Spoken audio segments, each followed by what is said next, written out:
Buenos días a todas y todes. Muy bien.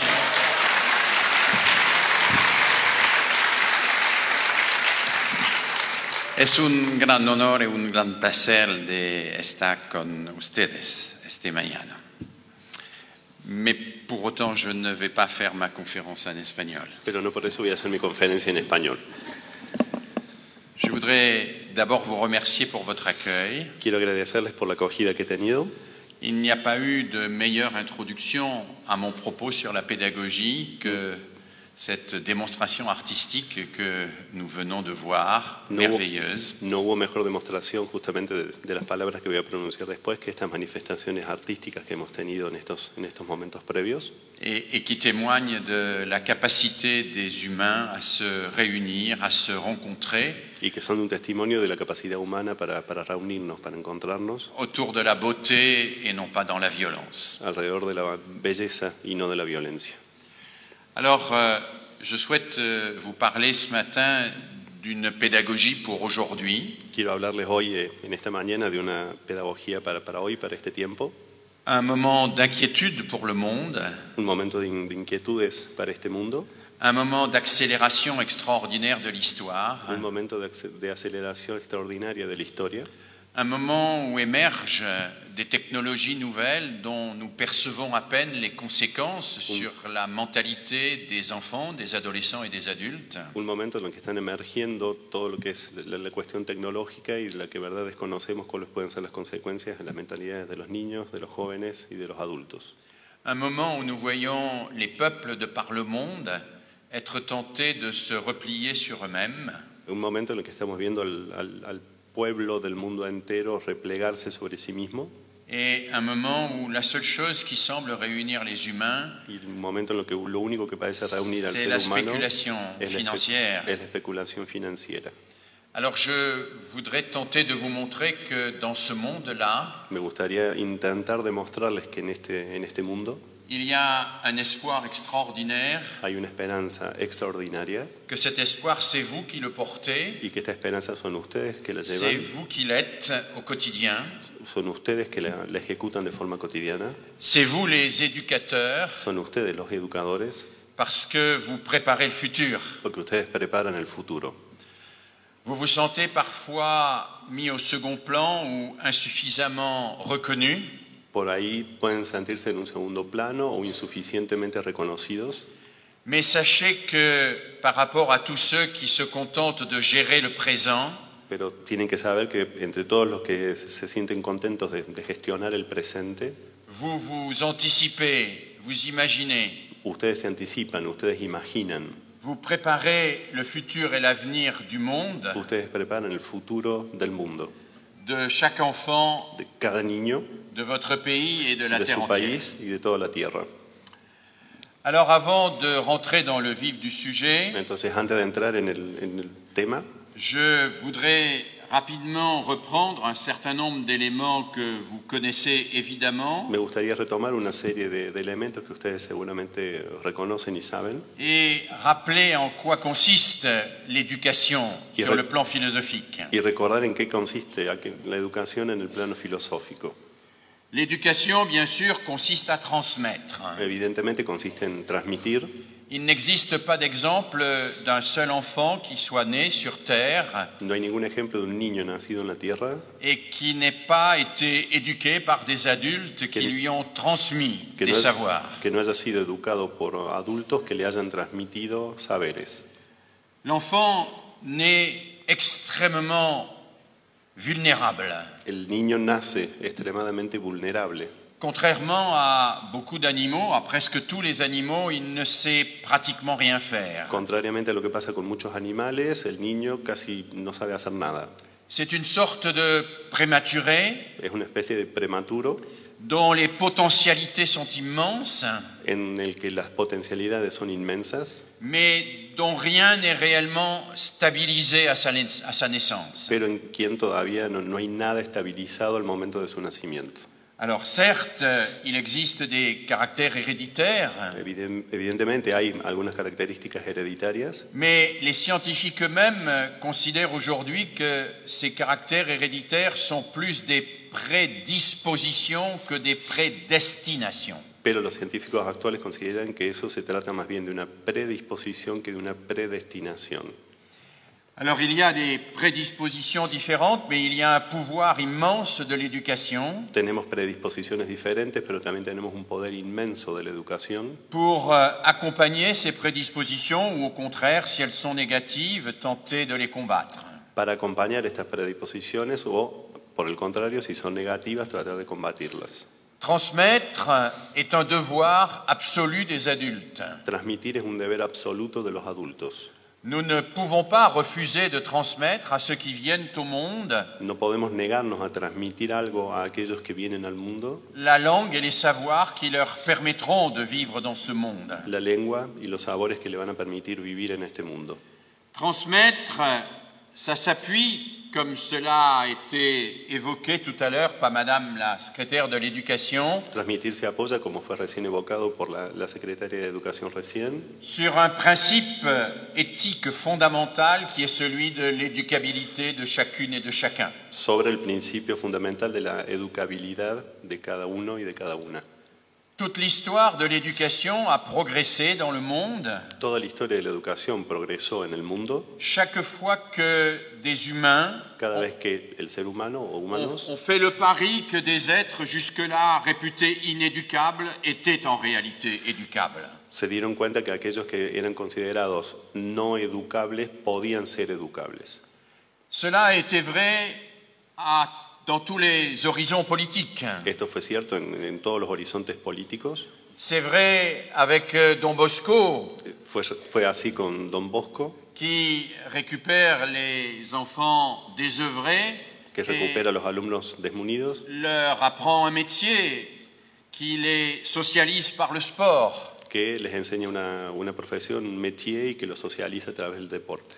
C'est vrai d'un pédagogue comme Makarenko, También es real como un pedagogo como Makarenko, qui n'est pas tout à fait de la même obédience philosophique que Don Bosco, que no corresponde a la misma línea filosófica que Don Bosco, puisqu'il est bolchevique et ya même que es stalinien, bolchevique y staliniano, et qui récupère les enfants perdus de la guerre civile y que recupera a los niños perdidos de la guerra civil, et qui fonde cette colonie Gorky, y que hacen de esa colonia Gorky, qui fait le pari que tous ces enfants peuvent devenir des citoyens éclairés. y que acepta el desafío de que todos esos niños pueden convertirse en ciudadanos iluminados. Dans toute l'histoire de l'éducation, ce sont les grandes figures qui ont fait ce pari extraordinaire, ce pari insensé, En toda la historia de la educación son justamente estas personas que han hecho esta gran apuesta por aquello que parecía insensato, ce pari qui est souvent apparu comme complètement fou pour leurs contemporains, esta apuesta que muchas veces parecía como completamente alocada para sus contemporáneos. ce sont ceux-là qui ont fait progresser l'éducation, et pas seulement l'éducation des marginaux et des enfants difficiles, mais à travers ce qu'ils ont élaboré, l'éducation de toutes et de tous.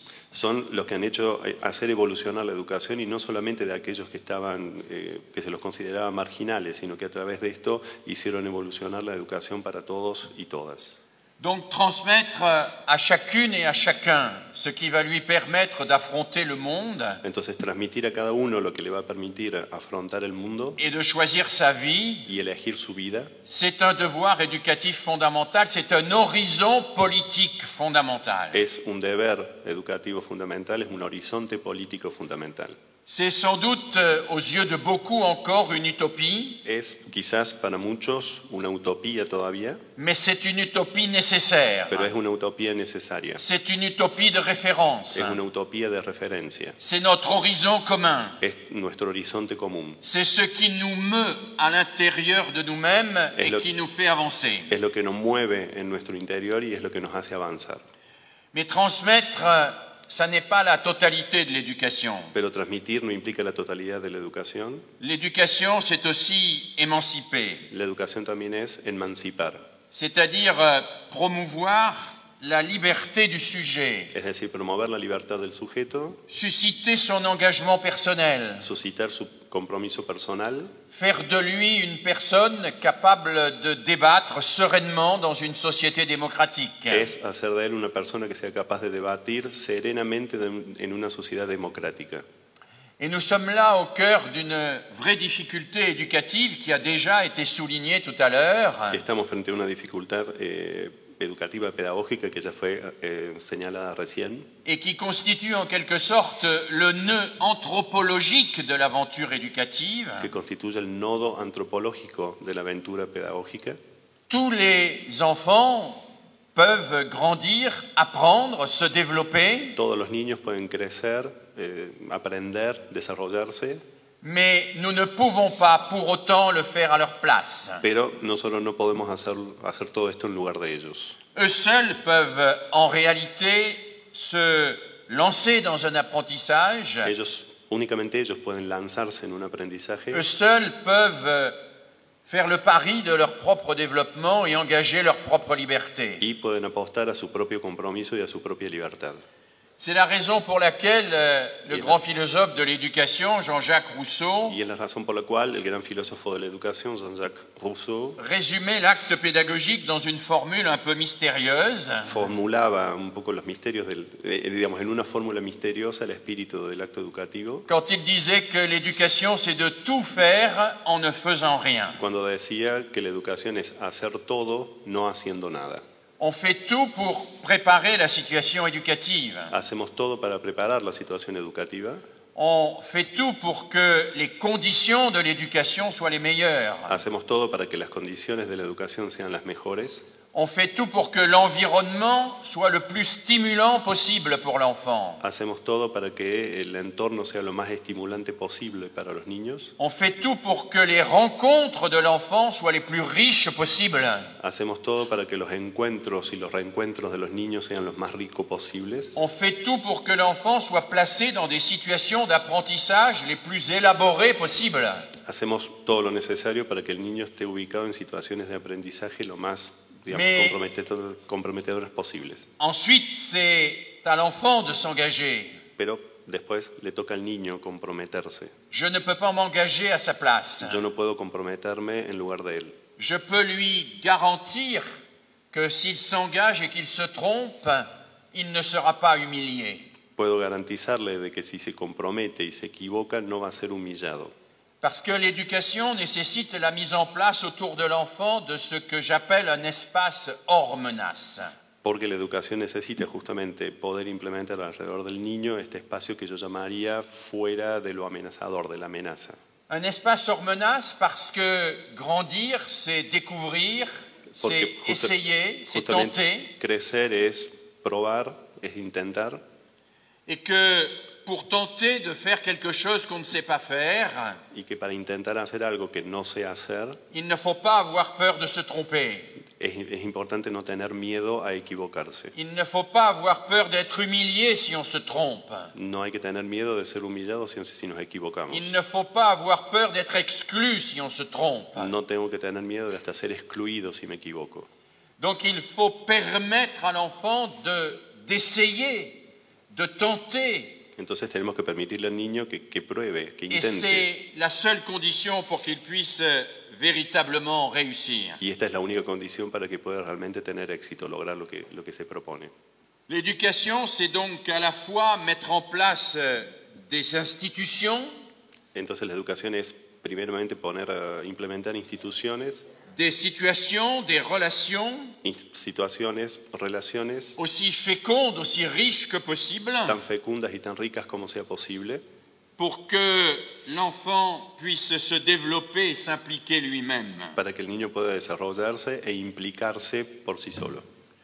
Alors, penser l'éducation, c'est penser la pédagogie. Entonces pensar la educación es pensar la pedagogía. La pédagogie, Pour moi, La pedagogía para mí, si j'avais à la définir si tuviera que rapidement, definirla rápidamente, je dirais que c'est une relation diría que es una relación nécessaire. necesaria. Il n'y a pas d'enfant qui puisse se développer sans l'accompagnement d'un adulte. No hay niño que pueda desarrollarse sin el acompañamiento de un adulto. C'est une relation asymétrique. Es una relación asimétrica. Il n'y a pas égalité entre l'enfant et l'adulte. No hay igualdad entre el niño y el adulto. L'enfant ne peut pas choisir son éducation. El niño no puede elegir su educación, Sinon, c'est qu'il serait déjà éduqué, c'est qu'il serait Sinon- déjà un adulte. porque eso querría decir que él ya fue educado, que ya es un adulto. C'est donc à nous, adultes, de porter la responsabilité du choix de l'éducation. Entonces nos corresponde a nosotros justamente llevar la responsabilidad de la educación. La pédagogie, c'est une relation nécessaire, asymétrique, provisoire. La relación también es provisoria, Provisoire parce qu'il faut à un moment que le sujet s'émancipe et devienne autonome, porque no- en algún momento necesitamos que el sujeto se emancipe y se vuelva autónomo, qu'il ne soit plus dépendant de son pédagogue, de son éducateur. que deje de ser dependiente de su pedagogo, de su educador. Il faut que l'enfant apprenne à lâcher la main de celui qui l'accompagne. En un momento dado necesitamos que ese niño suelte la mano de aquel que lo acompaña. Vous savez que le grand psychologue russe Vygotsky Ustedes saben que el gran psicólogo ruso Vygotsky a beaucoup développé cette idée. desarrolló mucho esta idea. Il a montré que les éducateurs sont en général très attentifs à accompagner, Y él mostró que justamente los educadores están muy atentos a acompañar, mais qu'ils ne sont pas suffisamment attentifs à préparer la séparation avec l'éduqué. pero que no le prestan mucha atención al momento de preparar la separación en el acto de educar. Qu'ils ne sont pas suffisamment attentifs à préparer le transfert de ce qu'ils ont appris, ces éduqués, une fois qu'ils seront libres et autonomes, une fois qu'ils seront adultes.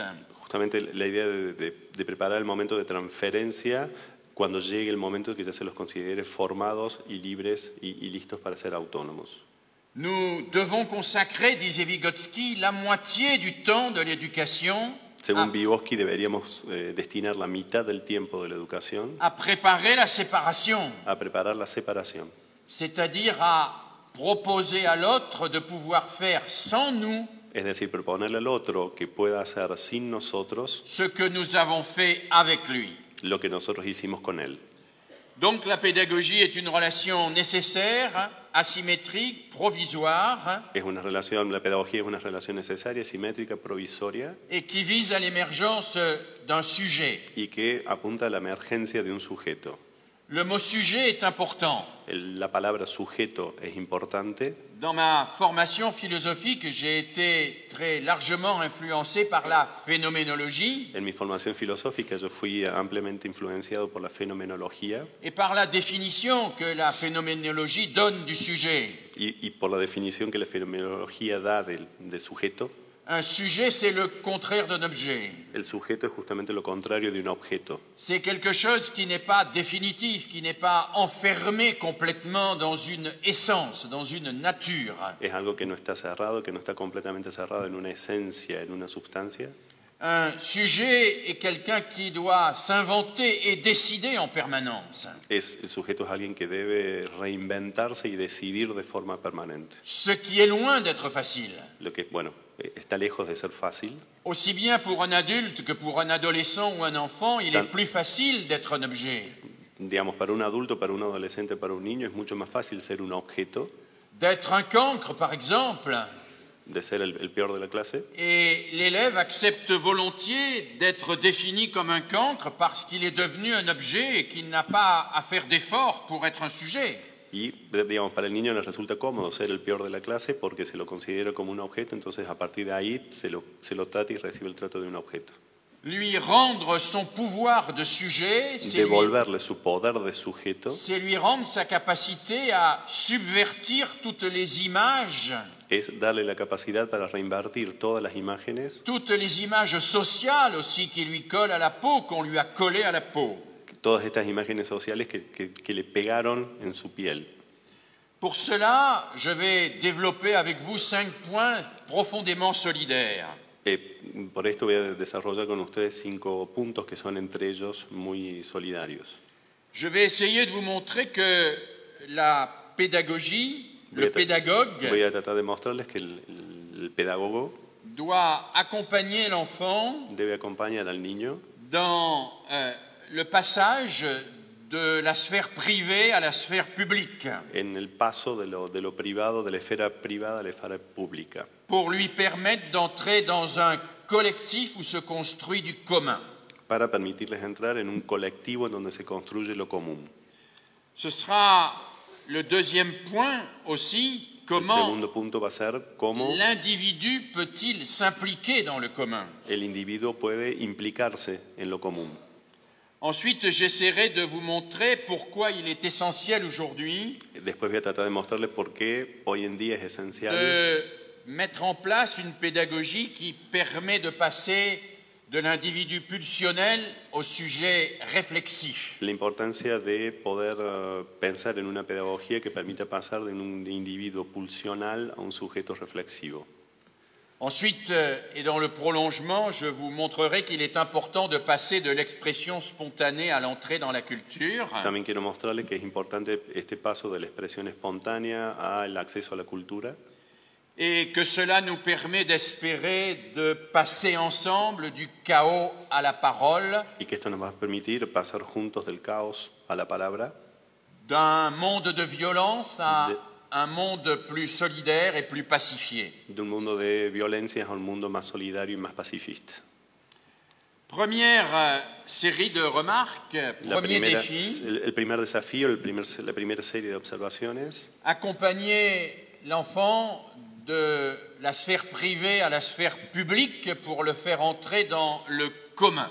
acompañar al niño para el paso del espacio privado al espacio público para poder compartir lo común. Le grand anthropologue Marcel Mauss El gran antropólogo Marcel Mauss, conclut son fantastique ouvrage qui s'appelle L'essai sur le don que termina su obra principal, en rappelant la métaphore des chevaliers de la table ronde. y retoma la metáfora de los caballeros de la mesa redonda.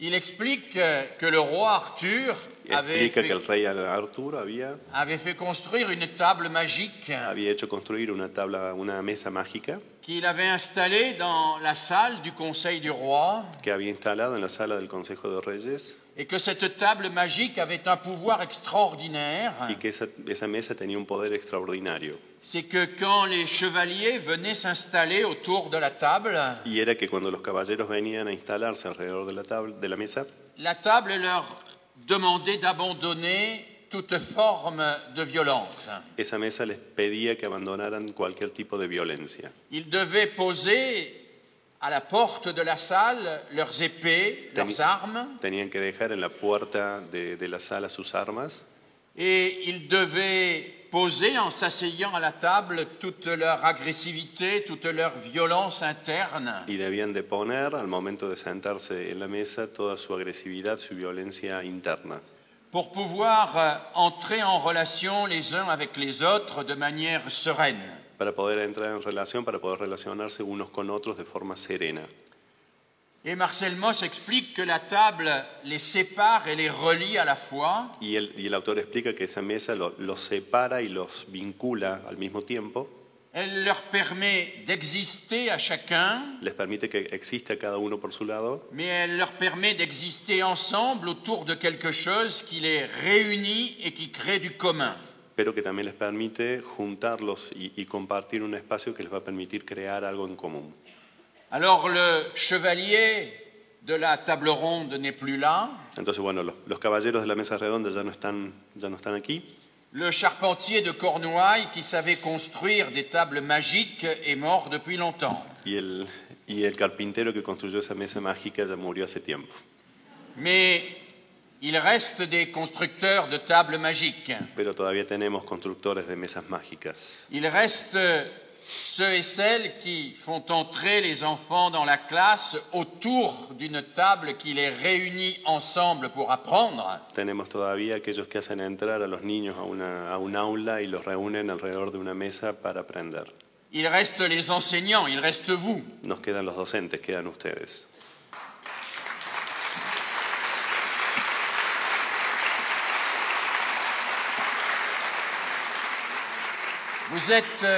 Vous êtes les inventeurs de la nouvelle table magique, Ustedes son los inventores de la nueva mesa mágica, autour de laquelle les enfants peuvent venir parler sans s'agresser, alrededor de la cual los alumnos pueden venir a hablar sin agredirse, autour de laquelle les enfants peuvent venir échanger sans être en situation de dominer les autres.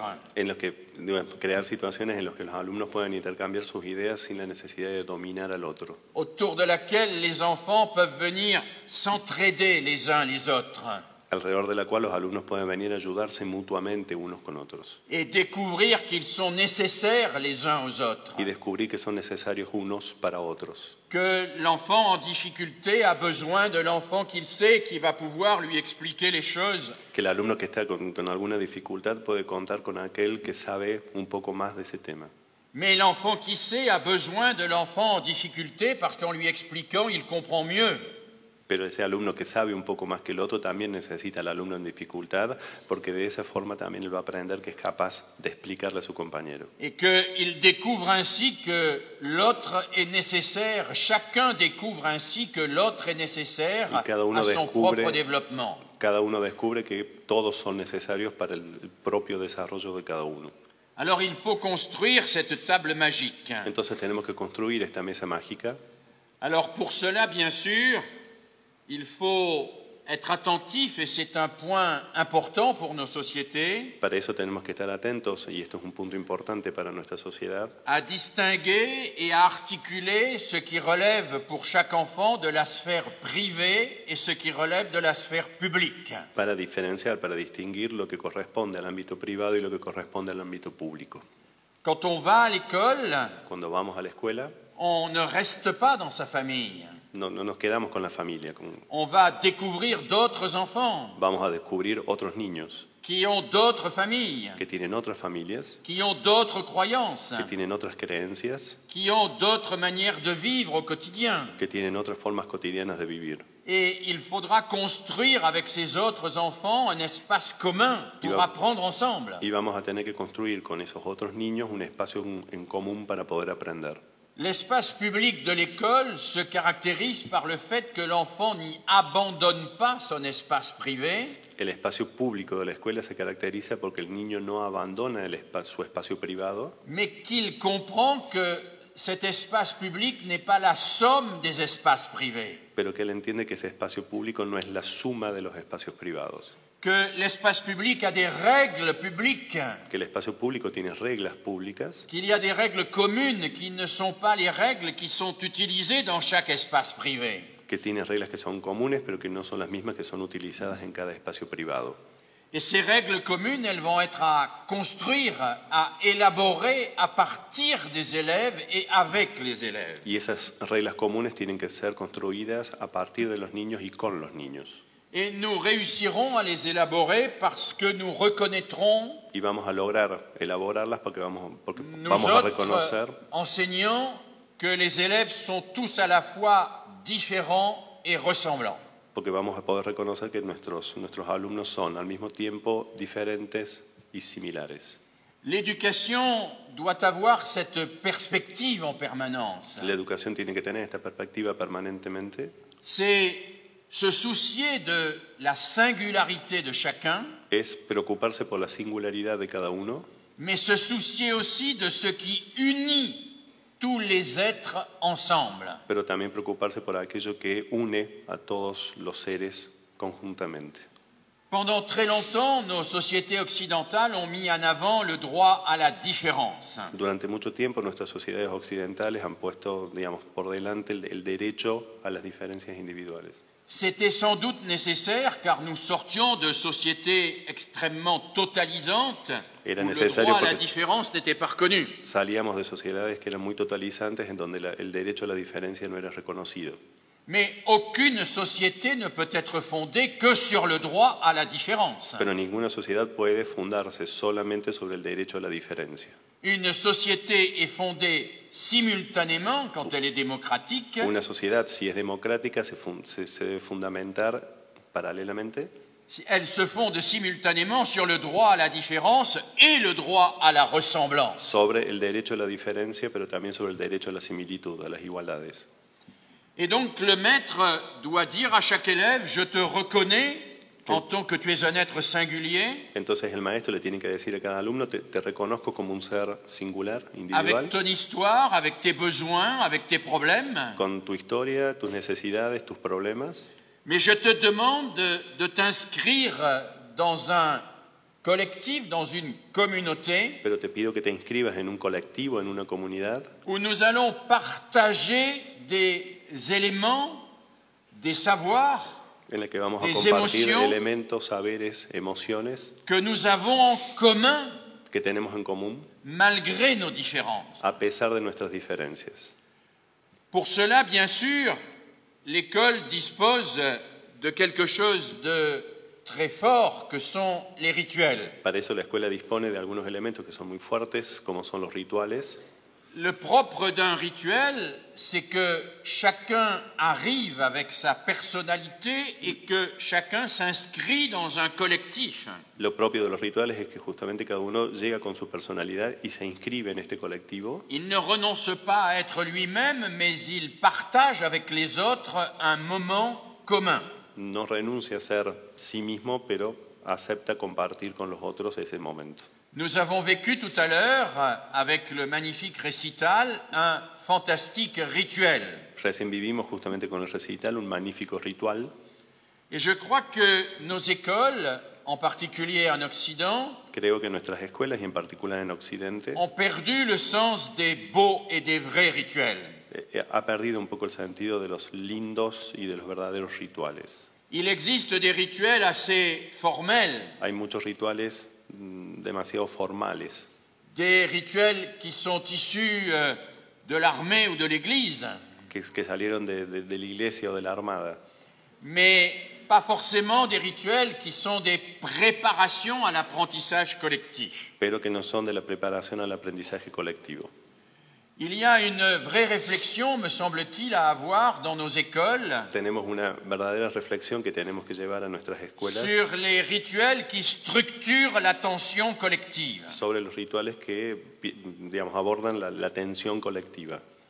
Vous savez que toutes les recherches sur le phénomène de l'attention Ustedes saben que todas las investigaciones sobre los fenómenos de la atención montrent que l'attention n'est pas d'abord une capacité individuelle. muestran que la atención no es ante todo una capacidad individual, L'attention est un rituel social.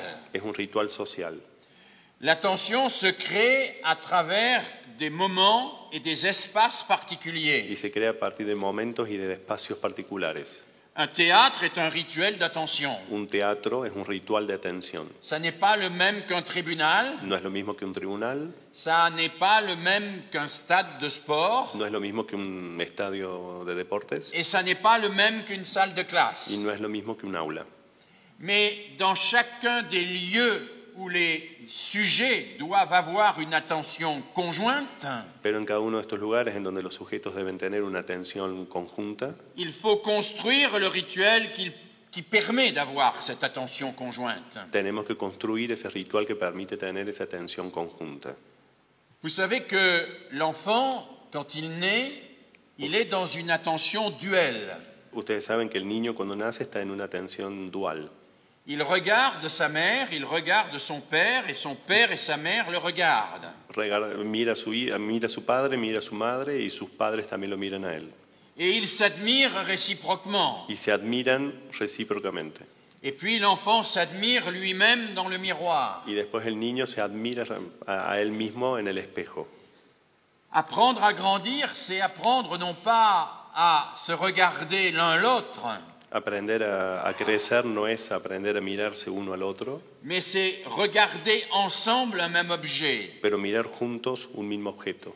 Et cela s'apprend bien sûr dans la famille. Y eso se aprende en la familia Cela se construit tout au long de l'éducation. y eso se construye a lo largo de la educación Et cela se construit tous les jours dans la classe. y eso se construye todos los días en la clase. Et il ne suffit pas de taper des mains et de dire écoutez-moi. Y no es cuestión de, digamos, de llamar la atención golpeando las manos. Il ne suffit pas de dire, comme nous le disons en France, chut, chut, taisez-vous. No es cuestión de decir, shh, shh, cállense. On peut passer son temps à dire chut, chut, taisez-vous et ne jamais obtenir l'attention. Podemos pasar 100 años haciéndolo y no conseguir nunca la atención. Surtout si on dit taisez-vous et qu'on continue nous-mêmes à parler. Sobre todo si le pedimos que se callen y nosotros mismos continuamos hablando. Parce que là, on envoie deux messages contradictoires aux enfants. Porque ahí estamos enviando dos mensajes contradictorios a los niños. Créer un rituel pour apprendre, c'est construire une situation qui fait que quand l'élève entre dans la classe, il sait déjà où il va se mettre, quels sont les objets de travail avec lesquels il va devoir s'occuper et quelles sont les consignes sur lesquelles il va travailler. Crear este ritual es que el niño sepa que cuando él ingresa al aula sabe a dónde ubicarse, sabe con qué objetivo se va a trabajar y sabe con qué materiales también va a tener que trabajar. Un pédagogue que j'aime beaucoup, un pédagogue français qui s'appelle Célestin Freinet, Un pedagogo que estimo mucho, que se llama Célestin Freinet, dit que la pédagogie est méthodologiquement matérialiste. dice que la pedagogía es metodológicamente materialista. Méthodologiquement, ça ne veut pas dire que c'est ontologiquement ou métaphysiquement, Metodológicamente no quiere decir que lo sea ontológicamente, metafísicamente, mais méthodologiquement matérialiste, cela veut dire qu'elle est obsédée par les conditions d'apprentissage, par la préparation des conditions d'apprentissage et des rituels d'apprentissage. quiere decir que está obsesionada justamente con los fenómenos del aprendizaje, con esto de la construcción de los rituales de aprendizaje, Des rituels qui sont fondés sur le projet même de l'école, qui n'est pas que les élèves se tiennent tranquilles, que está fundado justamente en lo que se llama el proyecto de la escuela, que no quiere decir que los alumnos se mantengan quietos y tranquilos, mais qui est que les élèves apprennent ensemble. pero es que los niños aprendan juntos. C'est la raison pour laquelle je crois que l'atelier est une bonne image de l'école. Es por eso que creo que el taller es una buena imagen de la escuela, Parce que dans l'atelier, il y a le matériel. porque en el taller tenemos los materiales, Ce matériel est préparé ese material es preparado, parce que ce matériel impose des règles de fonctionnement, porque ese material impone reglas de funcionamiento, impose des règles de sécurité. e impone reglas de seguridad. Et si nous concevions nos classes comme des ateliers avec des objets à manipuler, des règles de fonctionnement, des règles de sécurité, Y si nosotros concibiéramos nuestras clases justamente con materiales para preparar, con reglas de seguridad, con reglas de funcionamiento, l'activité même des élèves serait à la fois stimulée et orientée. la actividad de los alumnos sería a la vez estimulada y orientada. Et grâce à cela, nous pourrions travailler ensemble Gracias a esto podríamos trabajar juntos et remettre sans cesse en chantier y volver a retrabajar y a volver a rediscutir la distinction qui fonde le commun, la distinción que fundamenta lo común, qui est la distinction entre le croire et le savoir. que es la distinción entre el creer y el saber. Le croire n'est pas disqualifié par l'école. El creer no está descalificado por la escuela. Chacun a le droit de croire ce qu'il veut. Cada quien puede creer en lo que quiera. Moi, je peux croire que je vais me réincarner dans une grenouille. Puedo creer que yo voy a reencarnarme en una rana. Nous pourrions ici, quelques-uns, à la sortie, fonder le club de ceux qui croient qu'ils vont se réincarner dans une grenouille. Podemos fundar a la salida, si quieren, un club de aquellos que creemos que nos vamos a reencarnar en una rana. Nous pourrions créer un journal, une association, Podemos un crear parti un diario, politique. una asociación, un partido político. Nous croyons que nous allons nous réincarner dans une grenouille. Estamos convencidos de que nos vamos a reencarnar en una rana. Je ne peux pas vous le prouver, No puedo probárselos, mais vous ne pouvez pas me prouver que c'est faux. pero ustedes tampoco pueden probarme que sea falso. Donc ça n'est pas un savoir, Entonces no es un saber, donc c'est une croyance. es una creencia. La croyance est quelque chose dont on ne peut prouver que c'est ni vrai ni faux. La creencia es algo de lo que no podemos probar ni que sea ni verdadero ni falso. L'école est le lieu où l'on distingue les savoirs des croyances, La escuela es justamente el espacio en donde se tiene que distinguir la creencia del saber. c'est-à-dire où l'on construit des savoirs qui peuvent être partagés par tous dès lors qu'ils sont correctement démontrés. Es el espacio en el que se puede construir saberes compartidos por todos a partir del momento en que se los puede demostrar. Je pourrais imposer une religion nationale Puedo imponer una religión nacional de tous ceux qui croient qu'ils vont se réincarner dans une grenouille. de la religión que creen, de todos los que crean que se van a reencarnar en una rana. Mais à ce moment-là, je fais de l'endoctrinement, Pero en ese momento lo que hago es adoctrinamiento, parce que je ne peux pas prouver cela. porque no lo puedo probar a eso. L'école doit précisément former nos enfants à résister à tout embrigadement. Justamente la escuela tiene que formar a que los alumnos puedan resistirse a todo tipo de adoctrinamiento. Donc à distinguer le croire Entonces a distinguir el creer de ce qu'on peut savoir et que tout le monde peut accepter. de aquello que implica el saber y que todo el mundo puede aceptar. Le philosophe allemand Fichte, qui était le successeur de Kant à la chaire de Königsberg, El filósofo Fichte, el sucesor de Kant en su cátedra, expliquait que le savoir, c'est ce qui est partageable à l'infini. explicaba que el saber es aquello que era compartible hasta el infinito. C'est-à-dire que dès lors qu'il est stabilisé, ce savoir, Es decir, que a partir del momento que se estabilizaba este saber, eh bien, il peut être démontré et partagé par tous et créer ce commun puede ser demostrado y compartido por todos y crear este espacio común dont nous avons tant besoin. de lo que justamente de lo que tanto necesitamos. Mais pour enseigner un vrai savoir, Pero para enseñar un verdadero saber, il ne faut pas l'enseigner comme une croyance. no tenemos que enseñarlo como una creencia. Si nos savoirs apparaissent comme les croyances de l'enseignant, Si nuestros saberes aparecen como creencias del docente, eh bien, ce sera la croyance de l'enseignant contre la croyance de l'élève. vamos a tener la creencia del docente contra la creencia del alumno. Ce sera une querelle de croyances. Y eso va a ser una querella de creencias. Donc l'élève peut accepter notre croyance quand il est en classe pour ne pas avoir de problème, Entonces el alumno puede llegar a aceptar nuestras creencias cuando estemos en el aula para no tener problemas, mais il retrouvera ses vieilles croyances quand il sortira de l'école et que nous l'aurons abandonné. pero va a recuperar sus viejas creencias cuando salga de la escuela y cuando nosotros lo hayamos abandonado. Si nous demandons aux élèves de nous croire, Si le pedimos a los alumnos que nos crean, nous ne leur enseignons pas la liberté. no les estamos enseñando la libertad. Pour leur enseigner la liberté, il faut leur demander de comprendre et non pas de croire. Para enseñarles la libertad, lo que tenemos que pedirles es que comprendan y no que crean. Un grand pédagogue français qui accompagna la création de l'école gratuite et laïque, Ferdinand Buisson, Ferdinand Buisson, que fue un gran pedagogo francés que acompañó la creación de las escuelas laicas y gratuitas, expliquait que au cœur de l'enseignement primaire, il y avait la leçon de choses. él explicaba que en el nodo de la escuela primaria había lo que se llamaba la lección de las cosas. Et il expliquait que si le maître amène en classe une balance Roberval ou un faisan empaillé, Y explicaba que si el docente llevaba objetos a la clase, una balanza, une balance ou una un animal balanza empaillé, un animal, ce n'est pas pour distraire l'élève, no es para distraer al alumno, c'est pour que l'élève n'ait pas à le croire sur parole. es para que el alumno no le tenga que creer a partir de lo que dice.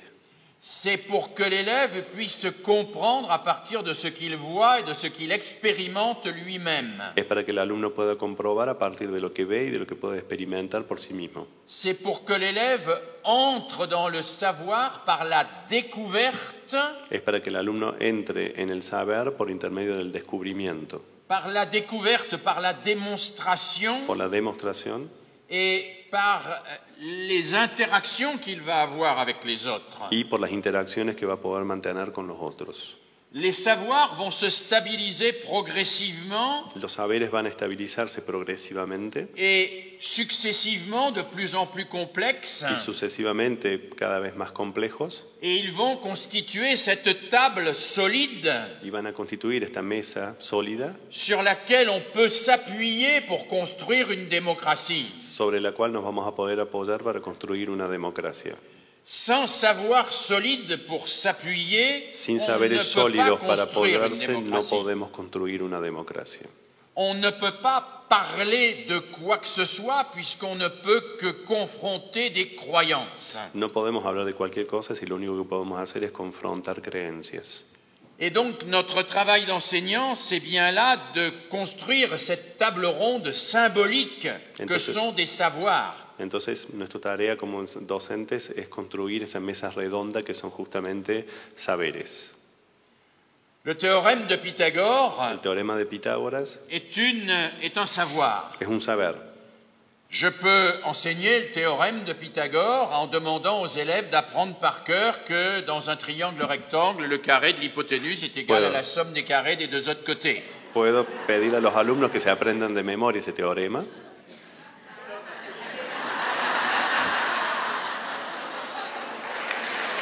Mais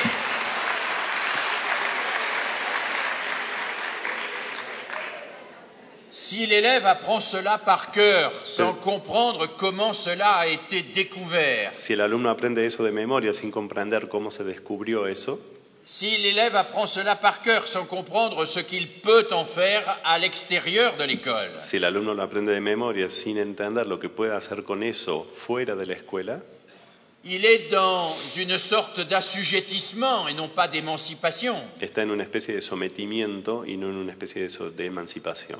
Si l'élève comprend que le théorème de Pythagore a été inventé pour reconstruire les propriétés agricoles après les chutes du Nil, pour construire les pyramides, Si el alumno entiende que ese teorema nació justamente para poder explicar la reconstrucción de algunos espacios geográficos y de las pirámides, si l'élève peut faire l'expérimentation en pesant sur une balance si el alumno puede experimentar pesando en balanzas les deux faces d'un triangle avec la Las dos face partes. comportant l'hypoténuse, las dos partes de un triángulo que también, y la de la hipotenusa, s'il peut voir que à ce moment-là la balance est égale, si él puede ver que ahí en ese momento la balanza se equipara, il va se poser la question de pourquoi le carré de l'hypoténuse est égal à la somme des carrés des deux autres côtés.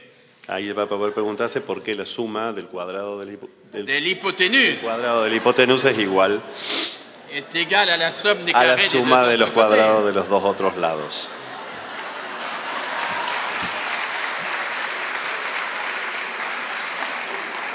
Hugo est un spécialiste des nouvelles technologies, donc il a un peu oublié les vieux théorèmes. Dice que yo soy un poco especialista en nuevas tecnologías, entonces olvidé un poco los viejos teoremas.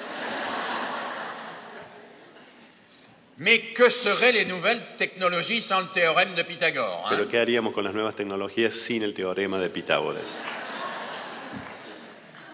Alors, nous en sommes là à cette idée d'une classe Estamos ante esta idea de una clase, de un aula, où l'on installe ces savoirs en commun.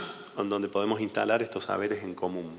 Et c'est évidemment un des enjeux les plus importants Y este pour es uno de l'école los d'aujourd'hui. desafíos más importantes para la escuela de hoy. Un autre enjeu très essentiel, Otro desafío et qui est esencial, évidemment lié au précédent, que está íntimamente ligado al anterior, c'est le passage de l'individuel au collectif. es el paso de lo individual a lo colectivo. Nous vivons dans des sociétés de plus en plus individualistes Vivimos en sociedades que están, digamos, que son cada vez más individualistas et des sociétés où chacun cherche d'abord à tirer son épingle du jeu, cherche d'abord à servir ses propres intérêts. Estamos en una sociedad en la que cada uno busca, ante todo, de sacar su propio provecho. Et pour nous aider à créer une société solidaire, Para ayudarnos a crear una sociedad solidaria, pour nous aider à faire en sorte que autour de la table ronde, les chevaliers soient solidaires et poursuivent un but commun, para poder conseguir justamente que alrededor de esta mesa redonda los caballeros puedan ser solidarios y pensar en un objetivo común, il faut permettre aux le élèves tenemos que permitir a los alumnos de s'engager dans le collectif. comprometerse con lo colectivo. Pour s'engager dans le collectif, il faut le faire à travers des médiations. Para eso tenemos que actuar a través de mediaciones. Je ne m'engage pas dans la classe avec mon affectivité et mes problèmes de famille, Yo no me comprometo en la clase con mi afectividad o mis problemas familiares, mais je m'engage dans la classe parce que j'ai une responsabilité à y exercer. me comprometo con la clase, con mi grupo, porque tengo una responsabilidad que debo ejercer. et une responsabilité au service du collectif. Y es una responsabilidad que está al servicio de lo colectivo. Je crois que dans toutes les classes, chaque élève devrait avoir des responsabilités précises au service du collectif. Yo creo que en cada aula, cada alumno debería tener responsabilidades precisas justamente en función de lo colectivo. Et quand il intervient devant les autres, il peut ainsi intervenir Y cuando puede intervenir delante de los otros, au nom de sa responsabilité, au nom d'une médiation.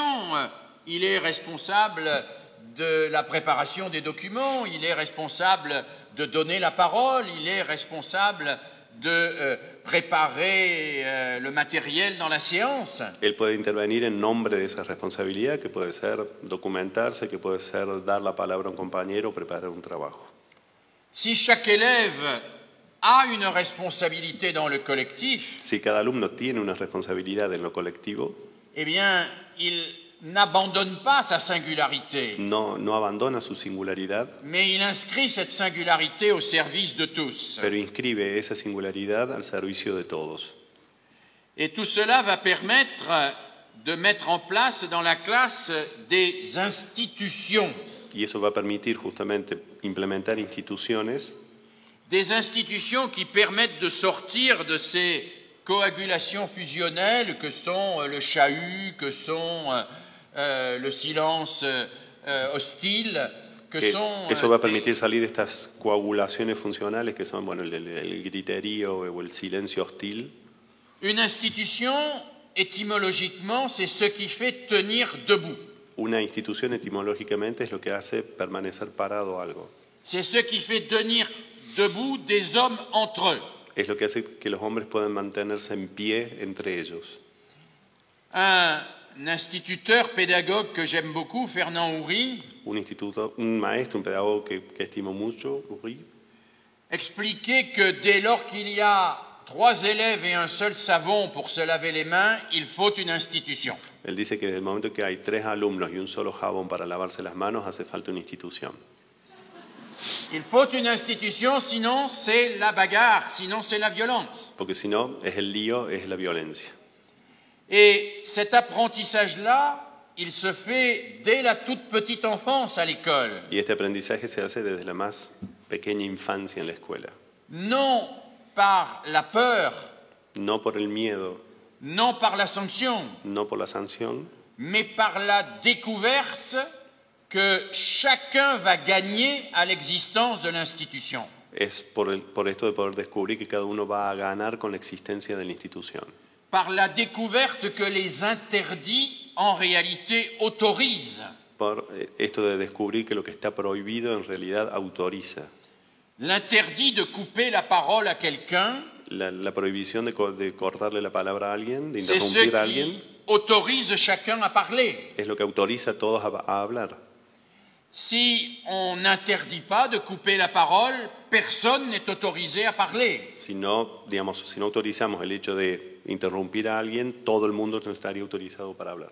Et nous avons là un certain nombre d'éléments fondamentaux, structurants dans une société Y ahí tenemos una serie de elementos fundamentales, estructurantes en una sociedad où les normes dans ce domaine ne sont plus consensuelles.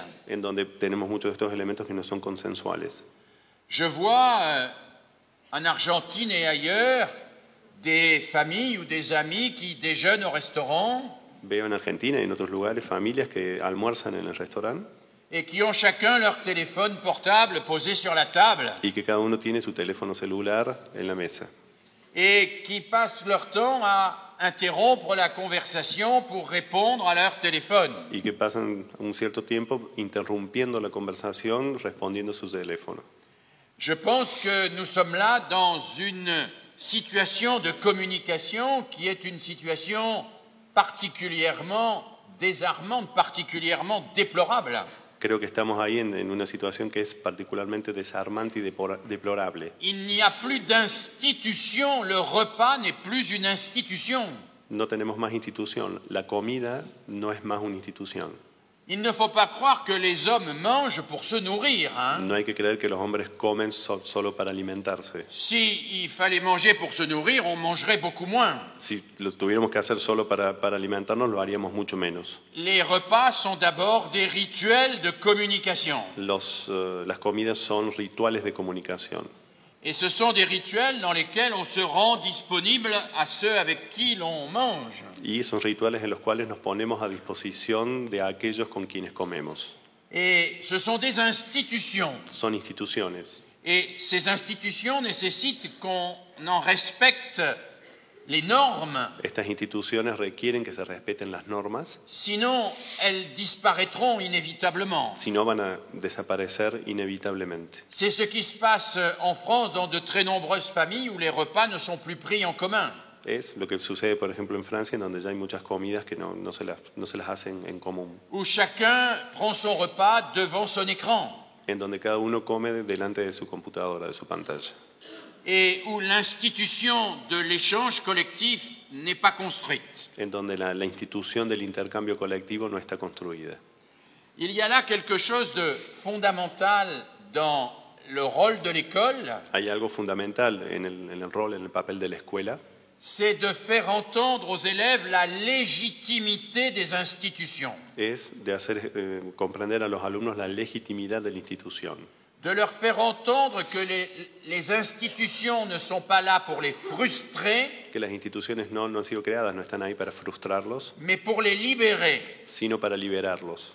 Que s'ils n'utilisent pas leur téléphone portable, ça n'est pas pour les empêcher de communiquer, Que si se les impide utilizar sus teléfonos celulares es para prohibirles comunicarse, mais pour leur permettre de communiquer. pero para permitirles comunicarse.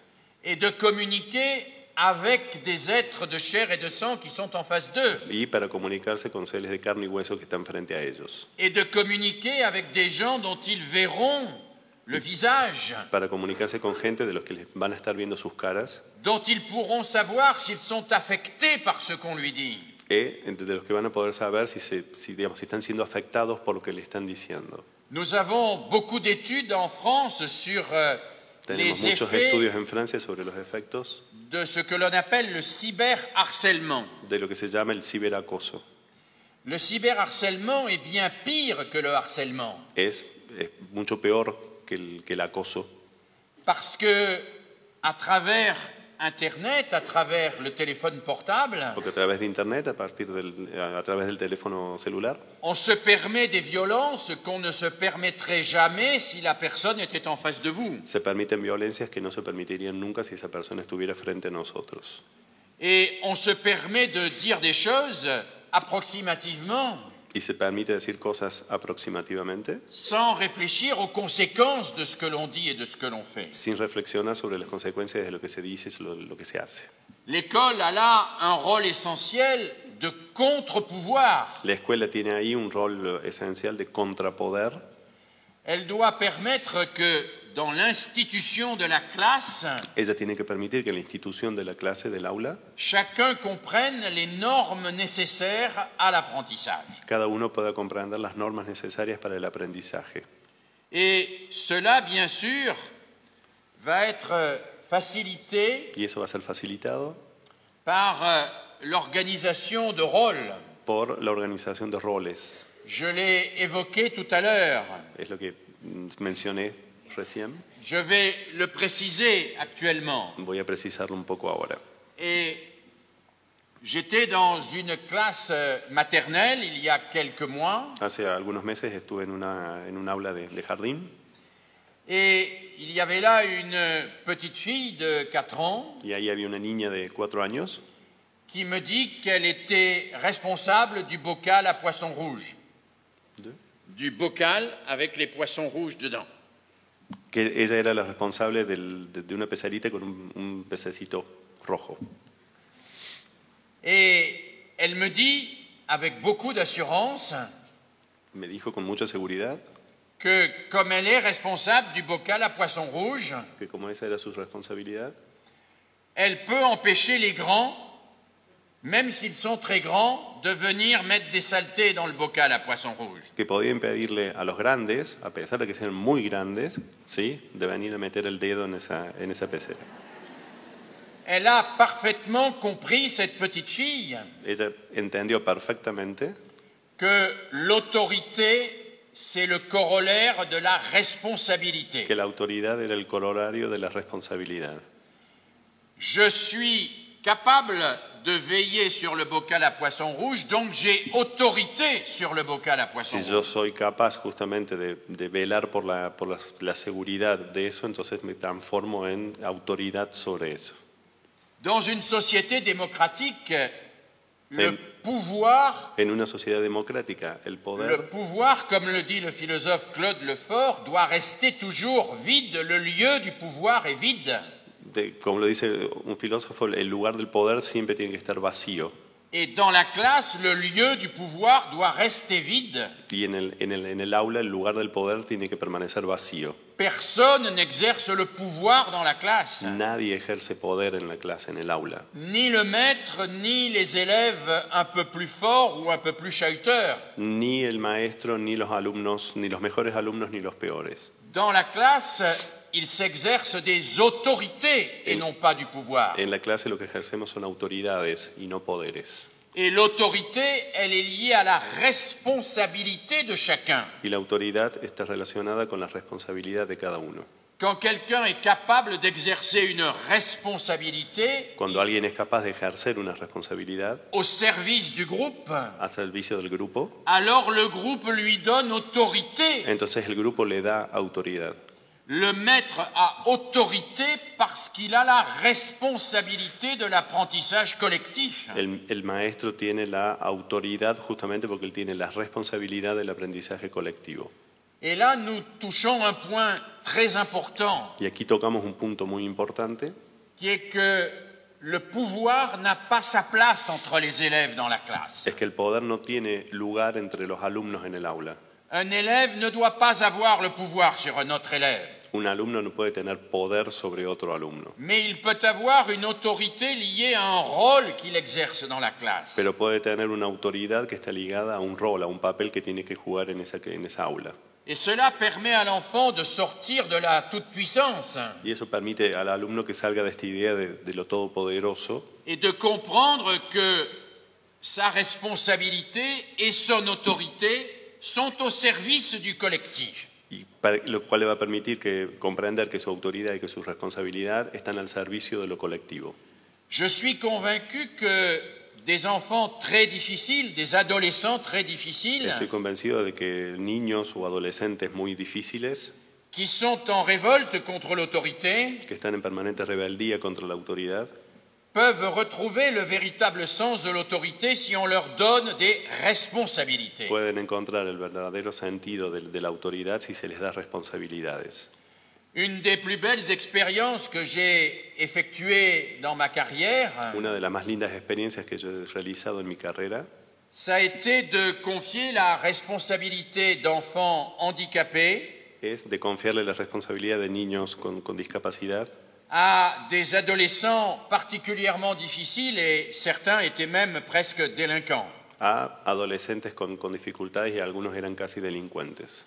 Eh bien, la responsabilité qui leur a été donnée Entonces la responsabilidad que les fue dada leur a fait comprendre d'une manière extrêmement forte les hizo comprender de una manera muy fuerte, muy importante, ce qu'était la véritable autorité. lo que era la verdadera autoridad.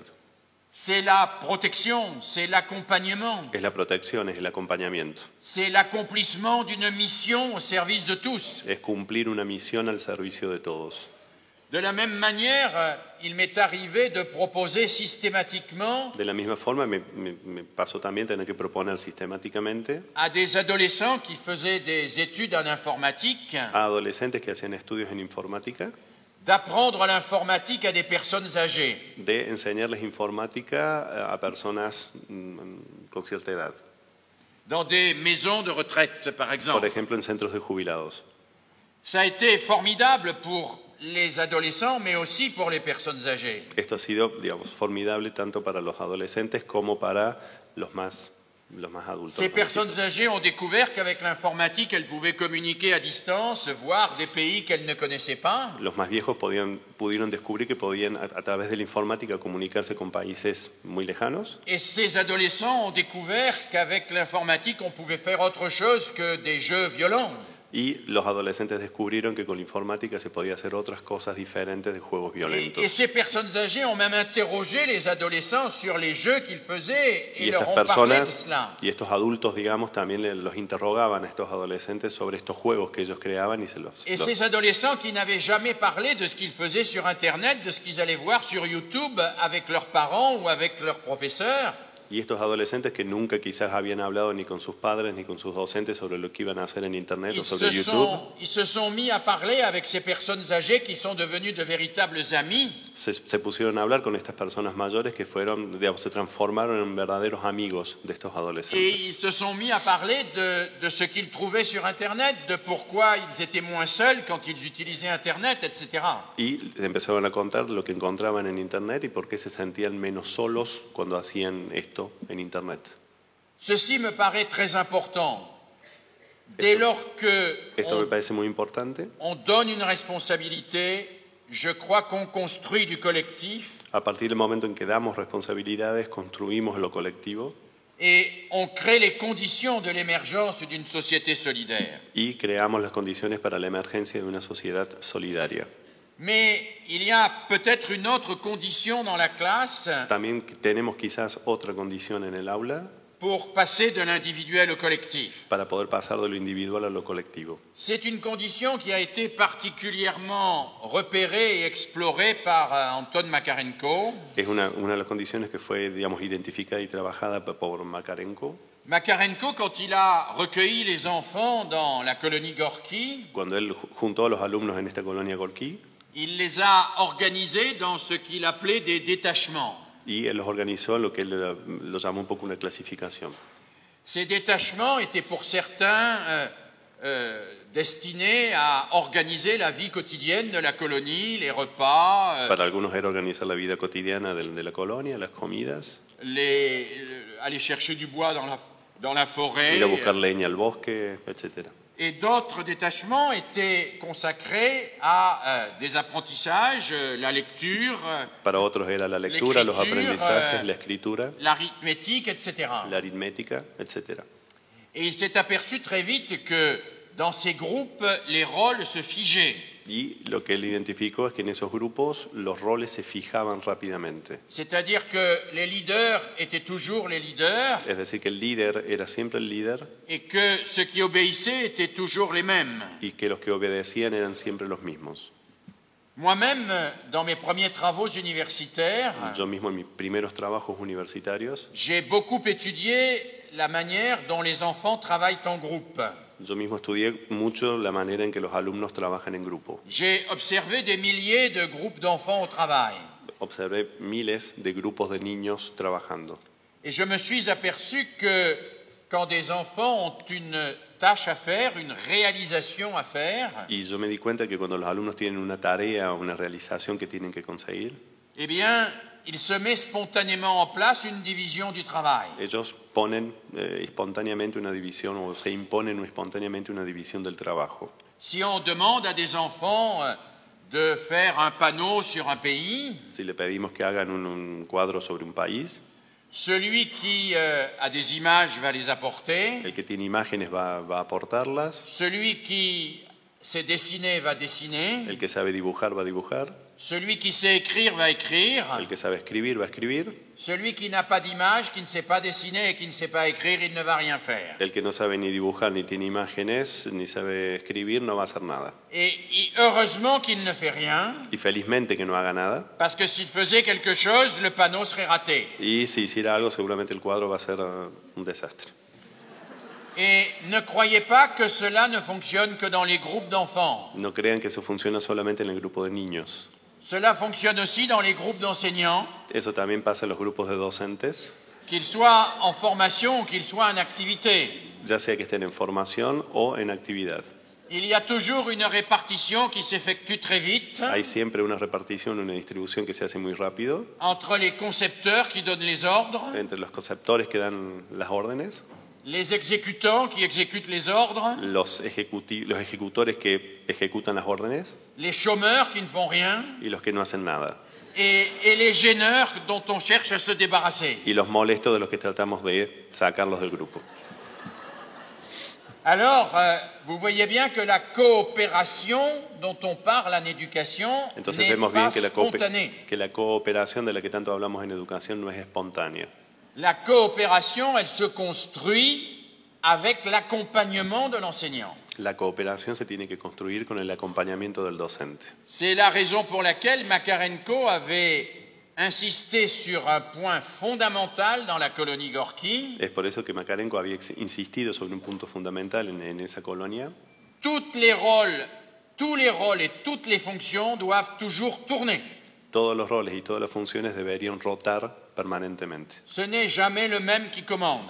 Nunca es el mismo el que manda. Ce n'est jamais le même qui explique. No es siempre el mismo el que explica. Ce n'est jamais le même qui dessine. No es nunca el mismo el que dibuja. Ce n'est jamais le même qui coupe le bois. No es nunca el mismo el que va a ir a cortar la Et leña. tous les rôles changent tout le temps pour que tout le monde apprenne. Y todos los roles cambian permanentemente para que todos aprendan. Et c'est comme cela qu'on fait un collectif qui n'est pas structuré sur les inégalités, Y es así como podemos construir un colectivo que no se estructure sobre las inigualidades, mais sur la véritable coopération. pero sobre la verdadera cooperación.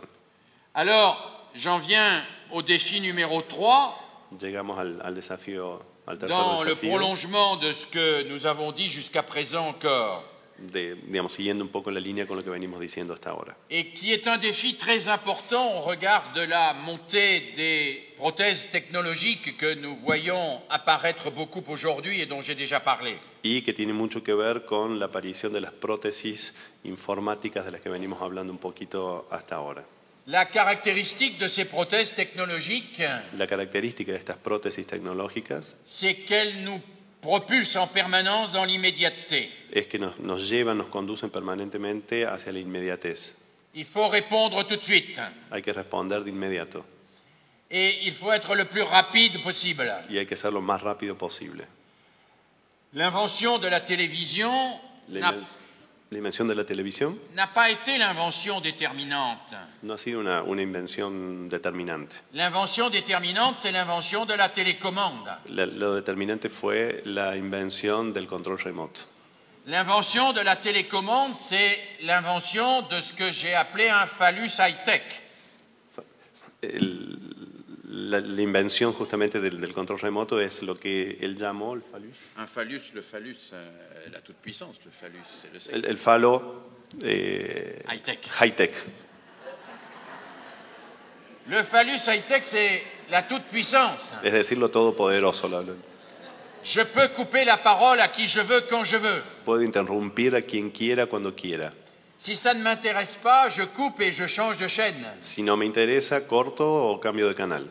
Et les chaînes, elles ont compris cela. Y las cadenas, las canales han entendido muy bien esto. Et donc, elles doivent multiplier l'attractivité pour que je ne change pas de Y chaîne. ellos tienen que multiplicar lo atractivo para que yo no cambie de canal. Donc, elles doivent me séduire en permanence. Entonces tienen que estar permanentemente seduciéndome. Elles doivent me fasciner. Tienen que fascinarme. Elles doivent me scotcher, comme on dit chez nous. Elles doivent m'attacher à l'écran. Me tienen que mantener atado a la pantalla.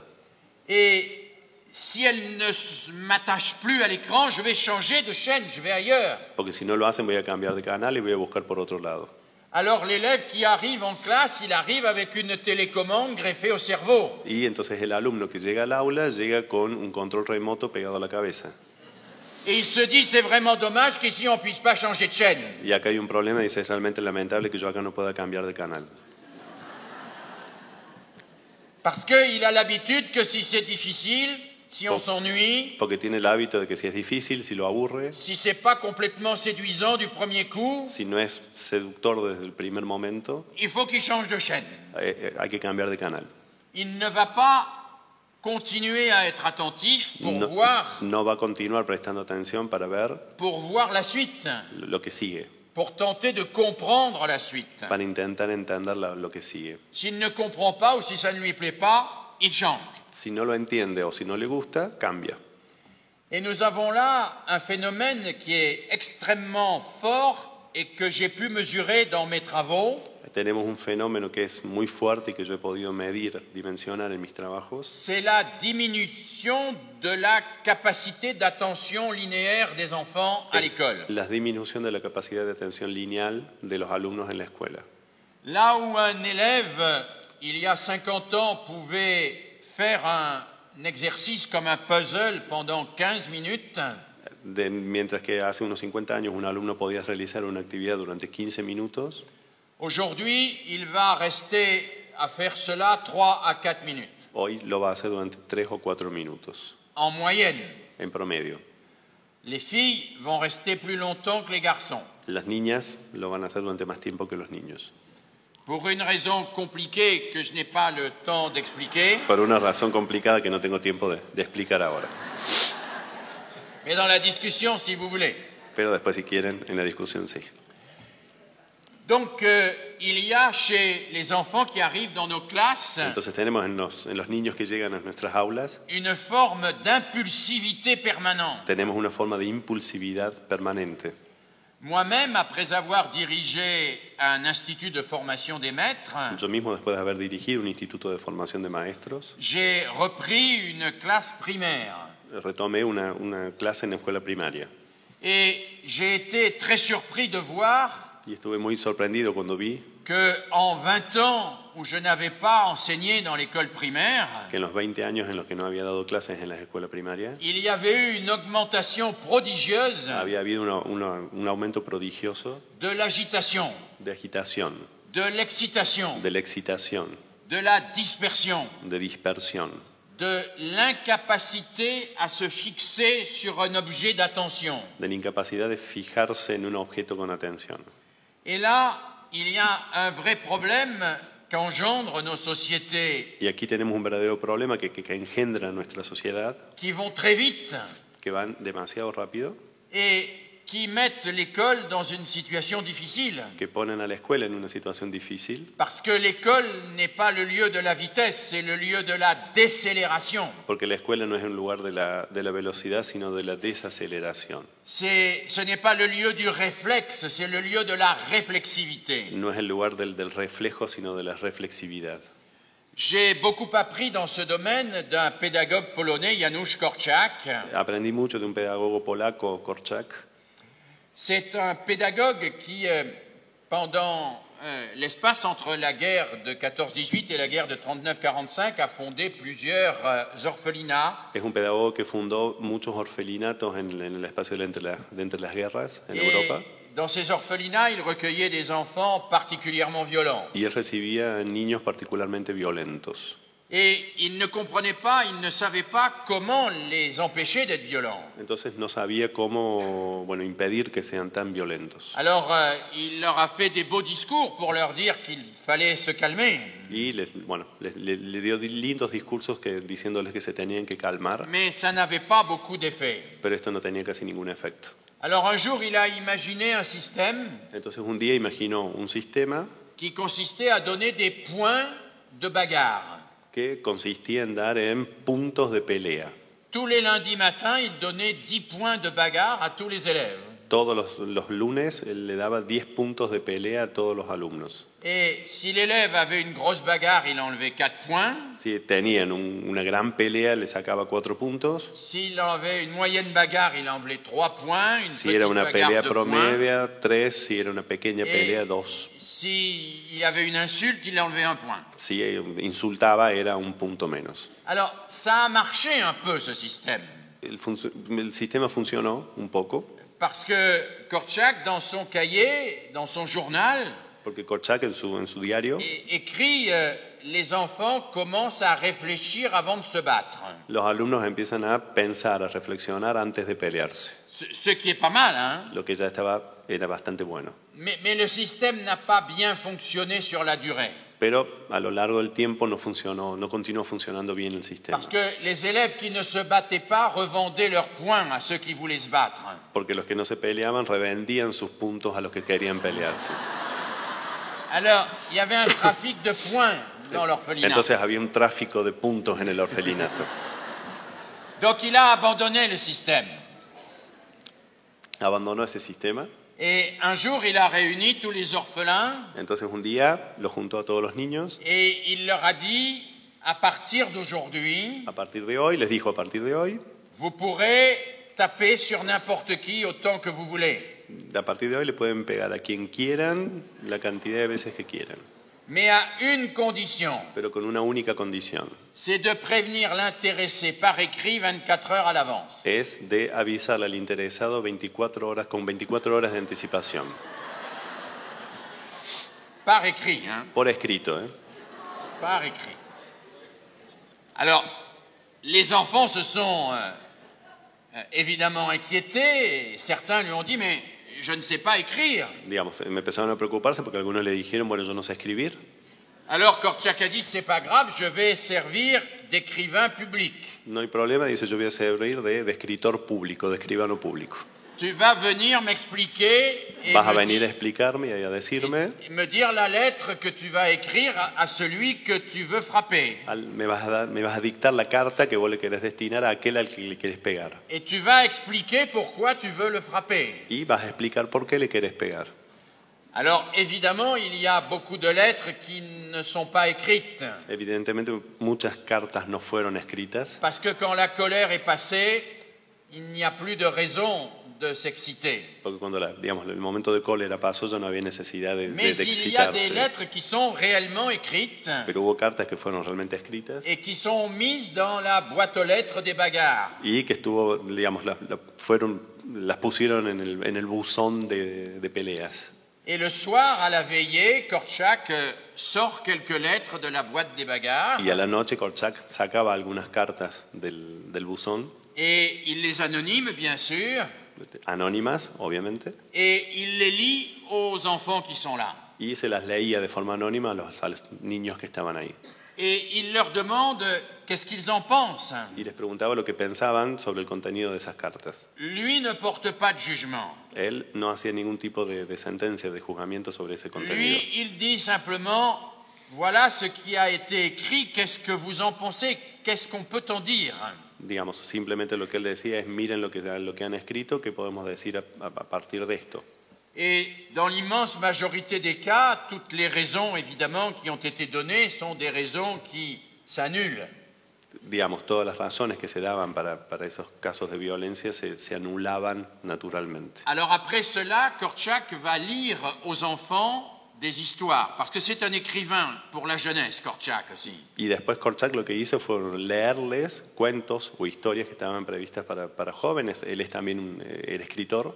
Il écrit des histoires qui racontent une société d'enfants dans laquelle il y a des violences, dans laquelle Entonces il y a contaba des difficultés historias pour vivre ensemble. en las que teníamos una sociedad de niños o de adolescentes en las cuales había hechos de violencia, donde había personas que vivían también en dificultades. Et il les laisse réfléchir à cela. Y los dejaba reflexionar sobre eso. Et Korczak s'aperçoit que ce dispositif-là va avoir un effet extraordinaire pour faire baisser la violence. Y él se dio cuenta que esto era un dispositivo muy bueno para poder hacer bajar los niveles de violencia. Parce qu'en réalité, Korczak a compris quelque chose de fondamental. Porque Korczak en realidad lo que hizo fue comprender algo muy fundamental. C'est que entre la pulsion Era que entre la pulsión et entre l'acte, y el acto il faut donner du temps pour la réflexion. es dar tiempo para la reflexión. Et que c'est en donnant du temps pour la réflexion entre la pulsion et l'acte Y es dando tiempo para la reflexión entre la pulsión y el qu'on acto permet l'émergence de la pensée, que permitimos que emerja el pensamiento, qu'on permet que le sujet se nourrisse et nourrisse sa pensée de la culture. que pueda, de esta forma el sujeto puede alimentarse y alimentar la cultura también con la reflexión y con el pensamiento. Et c'est ça qui finalement permet le développement de l'humain. Y eso es lo que permite finalmente el desarrollo del humano. Et, ok. Et par rapport à cela, Y en relación a esto, j'ai toujours été très impressionné par cette intuition de Korczak. siempre estuve muy impresionado por esta intuición de Korczak Et elle a été récemment validée par les neurosciences. y eso fue validado recientemente por las neurociencias. Vous connaissez les travaux un peu des neurosciences Ustedes qui conocen un poco el trabajo de las neurociencias, utilisent l'imagerie médicale et l'imagerie cérébrale que utilizan todo lo que es la imagen cerebral y la imagen pour médica voir les activités du cerveau. para poder mirar, ver las actividades del cerebro. Un de mes collègues neuroscientifiques, Olivier Houdet, Uno de mis colegas neurocientíficos, Olivier Audet, a réalisé avec des enfants de 7 ans realizó con niños de 7 años une expérience très intéressante qui corrobore la position de Korczak. una experiencia muy interesante que corrobora esta posición de Korczak. Il a pris le protocole de Piaget sur les jetons. Él tomó el protocolo de Piaget sobre el jetón, Les jetons, des jetons, des pièces. de monedas. Il propose à un enfant de 7 ans de regarder 2 lignes de jetons. Y él le propone a un niño de mirar 2 líneas de monedas. Il y a 10 jetons dans chaque ligne. Tenemos 10 monedas de cada línea. Dans la première ligne, les jetons sont serrés. En la primera línea las monedas están bien una al lado de la otra, Et dans la deuxième ligne, les jetons sont très écartés. mientras que en la segunda línea están bien separadas. Il y a le même nombre de jetons, mais les 2 lignes ne sont pas égales. Tenemos la misma cantidad de monedas, pero dispuestas de forma diferente. Et on demande à l'enfant, est-ce qu'il y a le même nombre de jetons? Quelle est la ligne où il y a le plus de jetons? Y se le pregunta al niño si hay la misma cantidad de monedas o en todo caso cuál es la línea en la que hay mayor cantidad de monedas. 9 enfants sur 10 9 de répondent cada 10 niños responden la ligne la plus longue. la línea la más larga. Ils croient que la longueur de la ligne Ellos creen que el largo de la línea donne le nombre de jetons. da la cantidad de monedas. Il y a un enfant sur 10 Solo qui ne un. répond pas. Solo un niño de 10 no responde, Il dit je ne sais pas. que dice no sé. Et il commence à prendre un jeton de la première ligne pour le mettre sur un jeton de la deuxième ligne et ainsi de suite. Y empieza a tomar una moneda de la primera línea para ponerla sobre el de la segunda y así sucesivamente.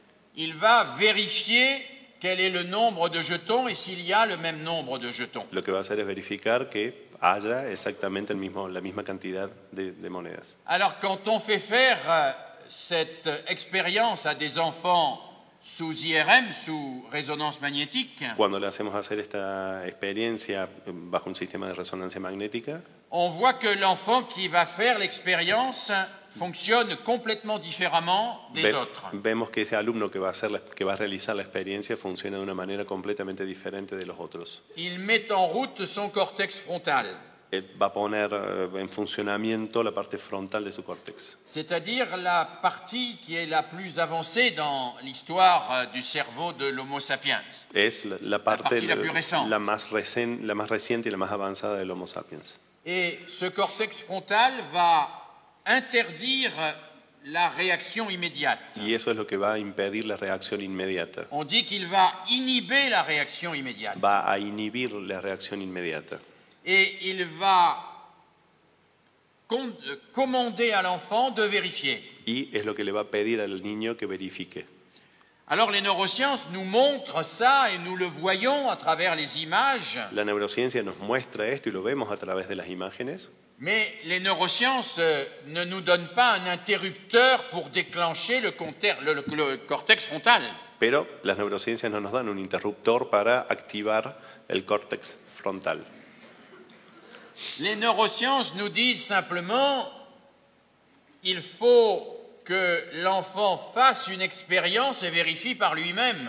Lo único que nos dicen es necesario que el alumno haga una experiencia y que lo pueda verificarlo por sí mismo. Et elles nous disent la même chose que Korczak. Nos dicen lo mismo que Korczak.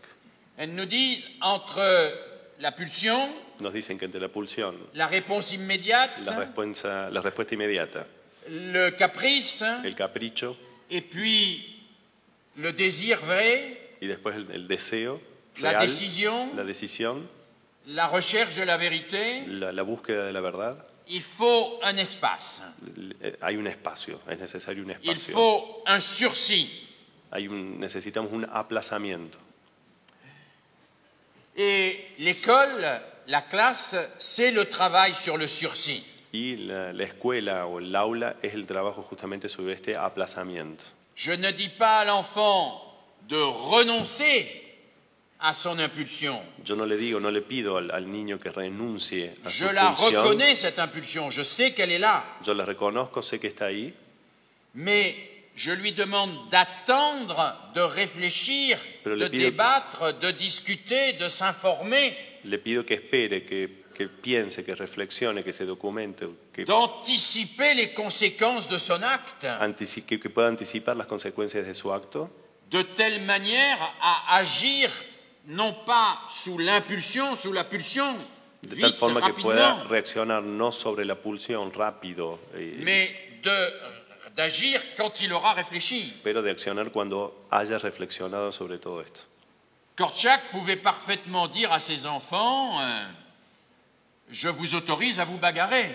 Korczak podría perfectamente haberle dicho a sus alumnos, los autorizo a Il se pelearse. débarrasse du problème par le laxisme. Y se saca el problema, digamos, por su laxismo. Il pouvait dire aussi aux enfants je vous interdis de vous bagarrer, sinon je vous exclus. También podría haberle dicho, les prohíbo que se peleen porque si no los voy a excluir. À ce moment-là, les enfants se bagarrent à l'extérieur de l'orphelinat. De esa forma, los alumnos lo que hubieran hecho es pelearse afuera del orfelinato. Dans aucun des deux cas, les enfants ne réfléchissent à la légitimité de se bagarrer. En ninguno de los dos casos los niños hubieran reflexionado sobre la legitimidad de pelearse. L'autorité éducative, La autoridad educativa, la véritable autorité éducative, la verdadera autoridad educativa, ça n'est pas de céder no aux es, caprices des enfants, no es ceder a los caprichos del niño, ça n'est pas non plus de refuser d'écouter, de voir ses caprices, no es tampoco rechazar o negarse a ver y a escuchar estos caprichos, ça n'est pas de refuser de voir la réaction immédiate. no es negarse a ver la reacción inmediata. C'est de dire cette réaction immédiate, elle est là, Es decir, esta reacción inmediata está ahí, mais on va travailler avec, pero vamos a trabajar con ella. on va la discuter, Vamos a discutirla, tu vas y réfléchir, vas a reflexionar sobre eso, tu vas échanger avec les autres pour vas voir a si c'est intercambiar vrai. tus ideas con otros para saber si es real, si es verdadero. Il y a là quelque chose de très très important Y ahí hay algo muy importante, qui consiste, comme le dit le philosophe Alain Badiou, à donner de la consistance à la pensée. que es lo que un filósofo dice, darle consistencia al pensamiento. Donner de la consistance à la pensée dans une société qui est de plus en plus une société du caprice. En una sociedad en la que cada vez más está marcada por el capricho. Le caprice est la pulsion d'achat. El capricho de la pulsión de la compra. Le caprice est le désir de posséder à tout prix. El capricho y la necesidad de poseer a cualquier precio. Et nous avons à remplacer le plaisir de la possession par le plaisir de la recherche. Lo que tenemos que hacer es reemplazar el deseo de la posesión por el deseo de la búsqueda. Et c'est là quelque chose évidemment de tout à fait essentiel Y eso es algo esencial. et qui se manifeste à travers le plus petit geste quotidien de la classe. Y que se manifiesta a través de los más pequeños gestos cotidianos del aula. Par exemple, quand un maître ou une maîtresse interroge la classe, Por ejemplo, cuando un docente interroga al grupo, si une petite fille ou un petit garçon lève la main au premier rang et on lui donne la parole, si un niño o una niña levanta la mano en la primera fila y et se le da la palabra, elle donne la bonne réponse et on passe à la suite. él o ella da la buena respuesta y continuamos. Alors la classe n'a pas réfléchi Entonces todo el resto de la clase no reflexionó et la classe est perdue pour la suite. y se perdió en el resto. Si je veux faire réfléchir la classe, Si yo quiero hacer que la clase, que el grupo reflexione, je pose une question, voy a formular una pregunta, mais je laisse tout le monde réfléchir en silence un certain temps. pero le dejo a todo el mundo reflexionar en silencio durante un cierto tiempo. Je demande à chacun de mettre sa réponse par écrit, s'il sait écrire. Le pido a cada uno que, si sabe escribir, vuelque en un papel su respuesta. Je demande à chacun d'échanger sa réponse avec son voisin. Le pido a cada uno que pueda intercambiar su respuesta y charlar sobre su Et respuesta con après, otro. simplement, je vais demander à quelqu'un de dire la bonne réponse. Y después yo le voy a pedir a uno que dé la buena respuesta.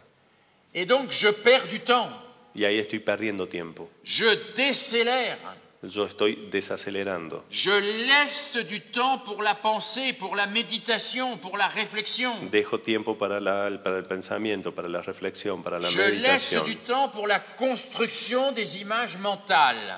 Le dejo tiempo a la construcción de las imágenes mentales. Je laisse du temps pour que la mémoire s'empare de la question et cherche la réponse. Le dejo tiempo a la memoria para que pueda tomar la pregunta y buscar la respuesta.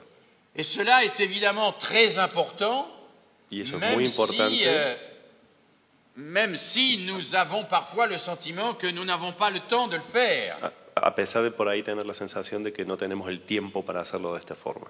Comme le disait Rousseau, il faut savoir perdre du temps pour en gagner. Como decía Rousseau, es importante saber perder el tiempo para ganarlo. Alors pour surseoir à la pulsion, il faut Para poder savoir aplazar la pulsión tenemos que saber imposer des contraintes poder imponer algunas presiones, algunas condiciones, et des conditions contraintes. de condiciones que sean muy, digamos, importantes. Quand Korczak dit il faut écrire une lettre avant, c'est une contrainte. Cuando Korczak dice tienen que escribir una carta antes, es realmente una condición de mucha presión para el alumno. Quand le maître dit vous ne me donnez pas la réponse sur quelle est la ligne qui a le plus de jetons, mais vous vérifiez d'abord, c'est une contrainte. Cuando el maestro le dice al alumno no me den la respuesta sobre cuál es la línea que tiene la mayor cantidad de monedas, sino que verifiquen primero cuál es, estoy poniéndole una condición de mucha presión para el alumno. L'enseignement, la didactique des disciplines, La didáctica de las disciplinas c'est toujours la recherche des contraintes fécondes. es justamente la búsqueda permanente de estas condiciones fecundas. Ce sont les contraintes qui permettent la liberté. Son las que permiten justamente la libertad. Il y a une confusion qu'on fait souvent en éducation entre la spontanéité et la liberté. Hay una confusión que tenemos en educación entre la espontaneidad y la libertad. L'enfant spontané n'est pas libre. El niño espontáneo no es libre. L'enfant spontané reproduit des clichés. Lo que hace es reproducir clichés. Il dit ce que lui a dit la publicité et la télévision. Él lo único que va a hacer es repetir lo que le dijo la publicidad en la televisión. L'enfant spontané dit ce qui lui fait plaisir immédiatement. El niño espontáneo lo que va a decir es lo que le da placer espontáneamente. L'enfant libre, c'est celui qui réfléchit à la légitimité de sa pulsion. El niño libre es el que va a reflexionar sobre la legitimidad de su pulsión.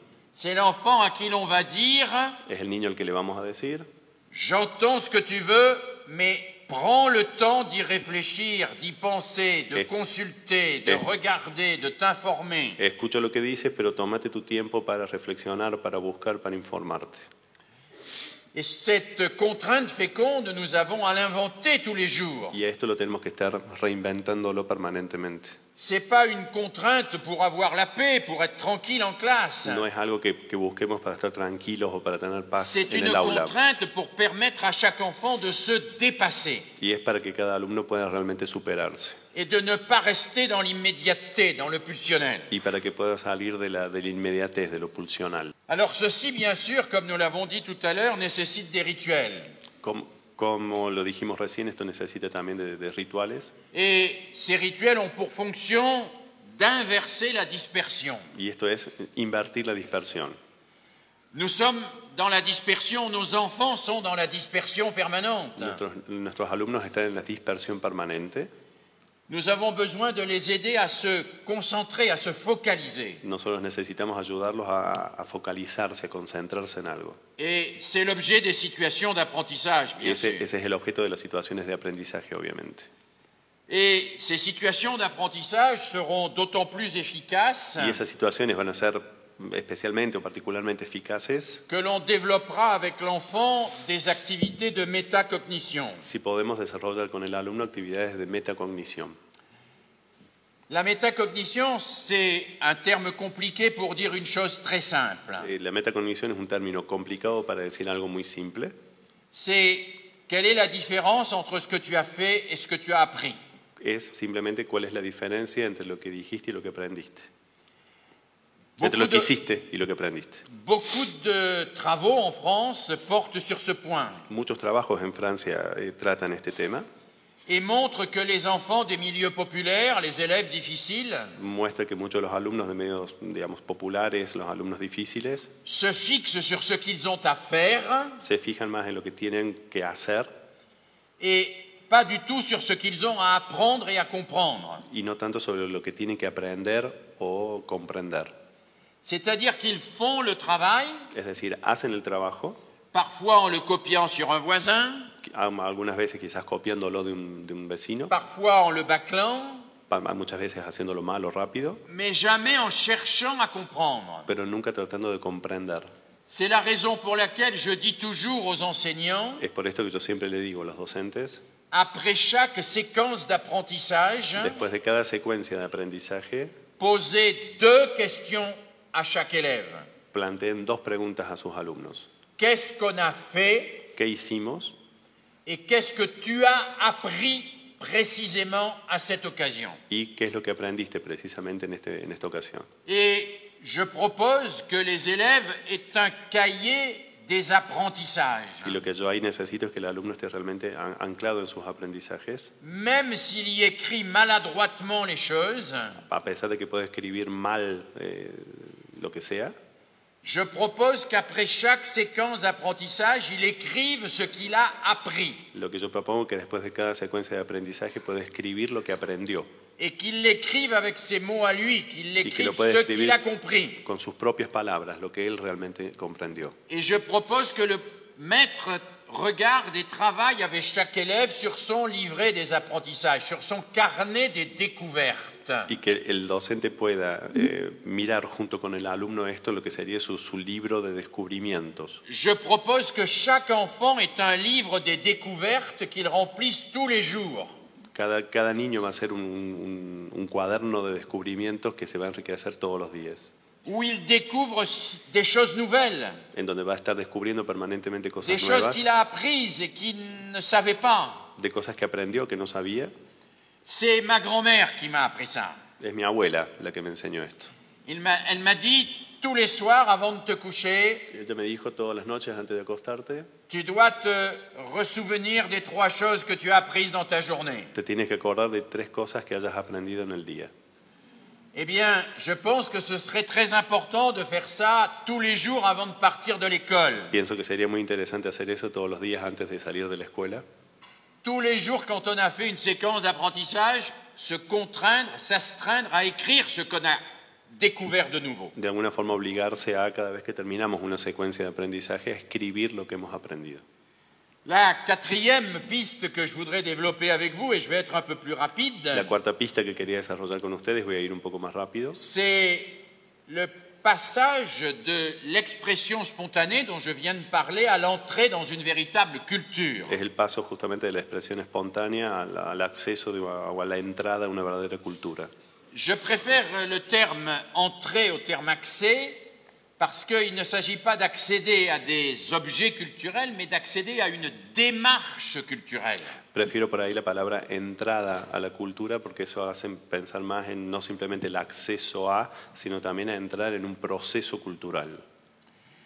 Accéder à un procès culturel, à un processus culturel, Acceder a un proceso cultural c'est mettre les savoirs scolaires en situation. es poner los saberes escolares en situación. C'est les faire découvrir dans des contextes qui leur donnent du sens. Es hacerles descubrir cosas en contextos que les den sentido a lo que se hace. C'est aussi aider à comprendre les enjeux historiques de ces savoirs. Es también ayudarlos a entender los desafíos históricos de esos saberes. C'est raconter les savoirs. Es narrar los saberes. J'aime beaucoup les travaux de Jérôme Brunner Me gustan mucho los trabajos de Brunner et en particulier son livre qui s'appelle L'éducation entrée dans la culture, y principalmente su libro que se llama La educación entrada en la cultura, où il explique que le rôle de l'enseignant, c'est de raconter l'histoire des savoirs, en donde él explica que el rol del docente justamente es contar el rol del saber, raconter l'histoire de Galilée, raconter contar la escuela de Galileo, qu'est-ce qui s'est passé avec Galilée. lo que pasó, lo que sucedió con Galileo, Pourquoi Galilée a été persécuté? por qué lo persiguieron, Pourquoi Copernic, qui avait dit la même chose, n'a pas été persécuté? porque Copérnico se dijo lo mismo, no fue perseguido. La différence entre Copernic et Galilée, c'est pas anecdotique, La diferencia entre los dos no es anecdótica. mais je ne vais pas la développer avec vous parce que je n'ai pas le temps. No lo voy a desarrollar con ustedes porque no tengo tiempo, pero Mais comprendre qui est Newton, comprendre entender quién es Newton, quelle est la démarche d'Einstein. cuál fue el proceso de Einstein. Jérôme Brunner souligne avec pertinence Brunner se subraya con pertinencia qu'il est incompréhensible que des enfants et des adolescents qui sont passionnés par la science-fiction que haya alumnos que sean realmente apasionados por la ciencia ficción, ne puissent pas s'intéresser à la physique de haut niveau. no pueden interesarse en la física de alto nivel, por ejemplo. Es incomprensible para él. Et il pense que c'est parce que nous ne donnons pas au savoir scolaire leur épaisseur historique. Es porque no le devolvemos justamente a los sabores escolares su espesor, sí. De la même manière, De la misma forma, dans le domaine littéraire, en el área literaria, le travail sur les œuvres est absolument essentiel. el trabajo sobre las obras literarias es también esencial. Les œuvres, c'est ce qui exprime ce que nous avons en nous, mais que nous n'avons pas su exprimer nous-mêmes. Las obras son lo que tenemos dentro nuestro, pero que no hemos sabido expresarlo nosotros mismos.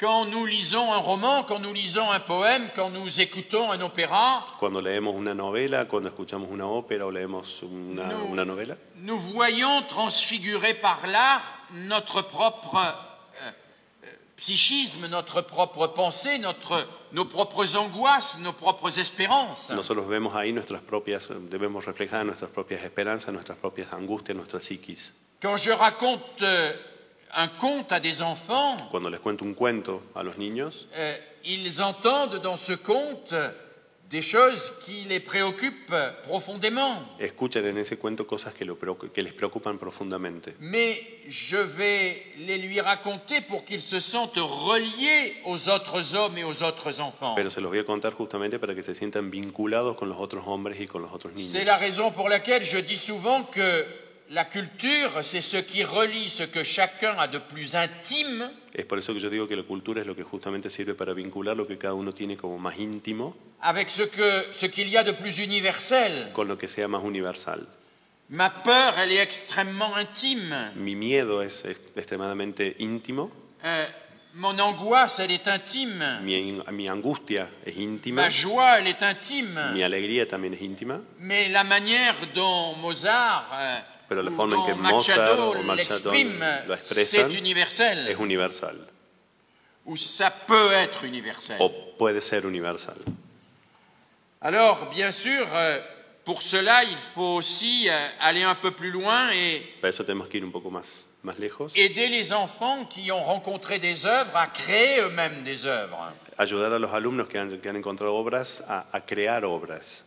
Une œuvre, ça n'est pas un devoir. Una obra no es un deber.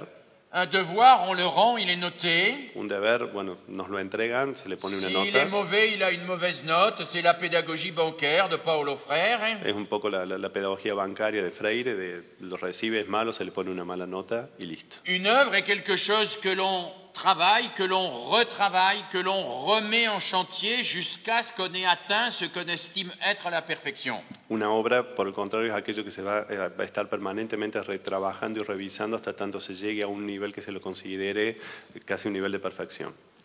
Une œuvre, ça peut être un exposé, ça peut être une maquette, ça Puede peut ser être, una maqueta, una exposición, ça peut être un panneau, ça un peut cuadro, être un texte, un un poème, texto, un poema, mais à condition que celui-ci ait été retravaillé, retravaillé, retravaillé avec l'aide du professeur con la condición de que sea permanentemente retrabajado y revisado con la ayuda del profesor, del pour docente, que l'élève découvre qu'il est capable de faire plus que ce qu'il croyait, para que el alumno pueda descubrir que era capaz de hacer mucho más de lo que creía, pour que l'élève se dépasse. para que el alumno se supere. Et c'est ainsi, j'en arrive à la dernière piste, Y así llegamos a la última pista. que grâce à tout cela, nous pourrions peut-être accompagner le passage du Y que chaos gracias a todo esto podemos acompañar el paso del caos à la parole, a la palabra. à la véritable parole qui structure la démocratie, A la palabra o al habla que realmente es lo que estructura la democracia. à une parole qui ne cherche pas à écraser l'autre, Que no busca aplastar al otro, mais qui permet à l'autre de rebondir, qui permet à l'autre de se définir lui-même avec ma propre parole et à moi-même de poursuivre l'échange. que le permite al otro, digamos, redefinirse a través de mi palabra y así mutuamente. Dans le véritable échange, En el verdadero intercambio, personne ne doit vouloir à tout prix avoir le dernier mot. nadie puede pretender tener la última palabra como sea. Le dernier mot, c'est chacun pour soi qui va le construire. La última palabra cada uno lo va a construir para sí mismo. Et on va le construire par un travail patient Y de lo vamos a construir distinction con un trabajo paciente de distinciones qui permettent de penser le réel. que permiten pensar lo real. On va commencer par parler de choses très générales. Vamos a empezar hablando de cosas muy generales Et puis, dans ces choses générales, on va commencer à distinguer des choses différentes, plus précises. y en esas cosas generales progresivamente vamos a ir descubriendo cosas más específicas. On va parler de la violence et puis on dira la violence, Vamos a hablar de la violencia, pero después vamos a seguir hablando de la violencia. on commencera à comprendre qu'il y a la violence du geste, Ahí está la violencia del gesto, qu'il y a la violence des mots, de las palabras, qu'il y a la violence du silence, la violencia del silencio, qu'il y a la violence de l'indifférence. de la indiferencia. Et on va comme ça creuser les notions, creuser les concepts avec les élèves pour accéder à une parole qui soit plus juste, plus précise. Así vamos a estar profundizando justamente estos conceptos con los alumnos para llegar a una palabra, un habla que sea más justa, más precisa. Une des choses essentielles pour l'enseignant, Una de las cosas más esenciales para el docente c'est, me semble-t-il, d'être lui-même habité par l'exigence de la précision, de la justesse et de la es vérité. que el docente esté habitado él mismo por la necesidad de la precisión, de la justeza, de la verdad. C'est que quand il explique, il soit toujours dans un rapport d'exigence à son explication. Es que él siempre esté en una relación de exigencia con la explicación que esté dando. Qu'il se projette dans la tête de l'élève en face de lui et se dise « Et si j'étais cet élève, est-ce que je comprendrais ce que je dis ?» Y que pueda proyectarse en la mente, en la cabeza de ese alumno para que, digamos, pensar si realmente, si diciéndole las cosas de esa forma, realmente el alumno pudiera estar entendiéndolo. Qu'il se demande si ce mot est suffisamment précis par rapport à ce que je veux expliquer. Para que pueda preguntarse si esa palabra es lo suficientemente precisa para entender lo que yo quiero explicarle. L'élève comprend quand l'enseignant en face de lui cherche la vérité. El alumno entiende cuando ese docente que está frente a él busca la verdad.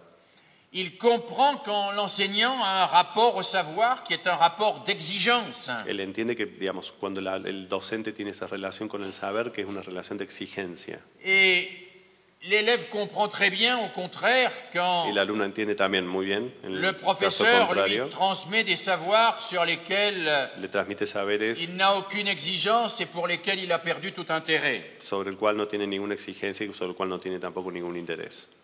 Ce rapport au savoir du maître, Esa relación con el saber del maestro c'est un rapport vivant. es una relación viva C'est un rapport qui doit être travaillé pendant toute la carrière. que tiene que ser trabajado durante toda la carrera Et c'est un rapport qui nourrit en permanence y es una relación que alimenta de La forma relación permanente aux la élèves. relación con los alumnos. Alors j'ai évoqué 5 pistes. Entonces mencioné 5 pistas, 5 pistes qui ne sont pas successives, son 5 pistas que no son sucesivas, qui n'ont pas plus d'importance l'une que l'autre, que no tienen una más importancia que la otra, mais qui constituent un ensemble, pero que constituyen un conjunto. qui constituent la construction possible de la table ronde. Eso es lo que constituye de alguna forma la construcción posible de esa mesa redonda. Cette construction possible de la table ronde, elle est difficile, Esta construcción de esta mesa redonda es difícil, elle n'est pas magique, no es mágica, Il faut que les enseignants se forment. Es necesario que los docentes se formen, Il faut qu'ils continuent à se former tout au long de leur vie. que continúen formándose a lo largo de Il su faut vida, qu'ils échangent leurs expériences. que puedan intercambiar sus experiencias, Il faut qu'ils discutent des problèmes qu'ils rencontrent. que debatan sobre los problemas que están encontrando, Il faut qu'à chaque instant, ils se remettent en question, que ellos puedan cuestionarse, pas pour se culpabiliser, no para culpabilizarse, mais pour progresser. pero para progresar, sino para progresar. Parce qu'en éducation, Porque en educación, plus qu'ailleurs, más que en otros lados, Antonio Machado a raison. Antonio Machado tiene razón. Caminando no hay camino. Caminante no hay camino. Se hace el camino encaminando.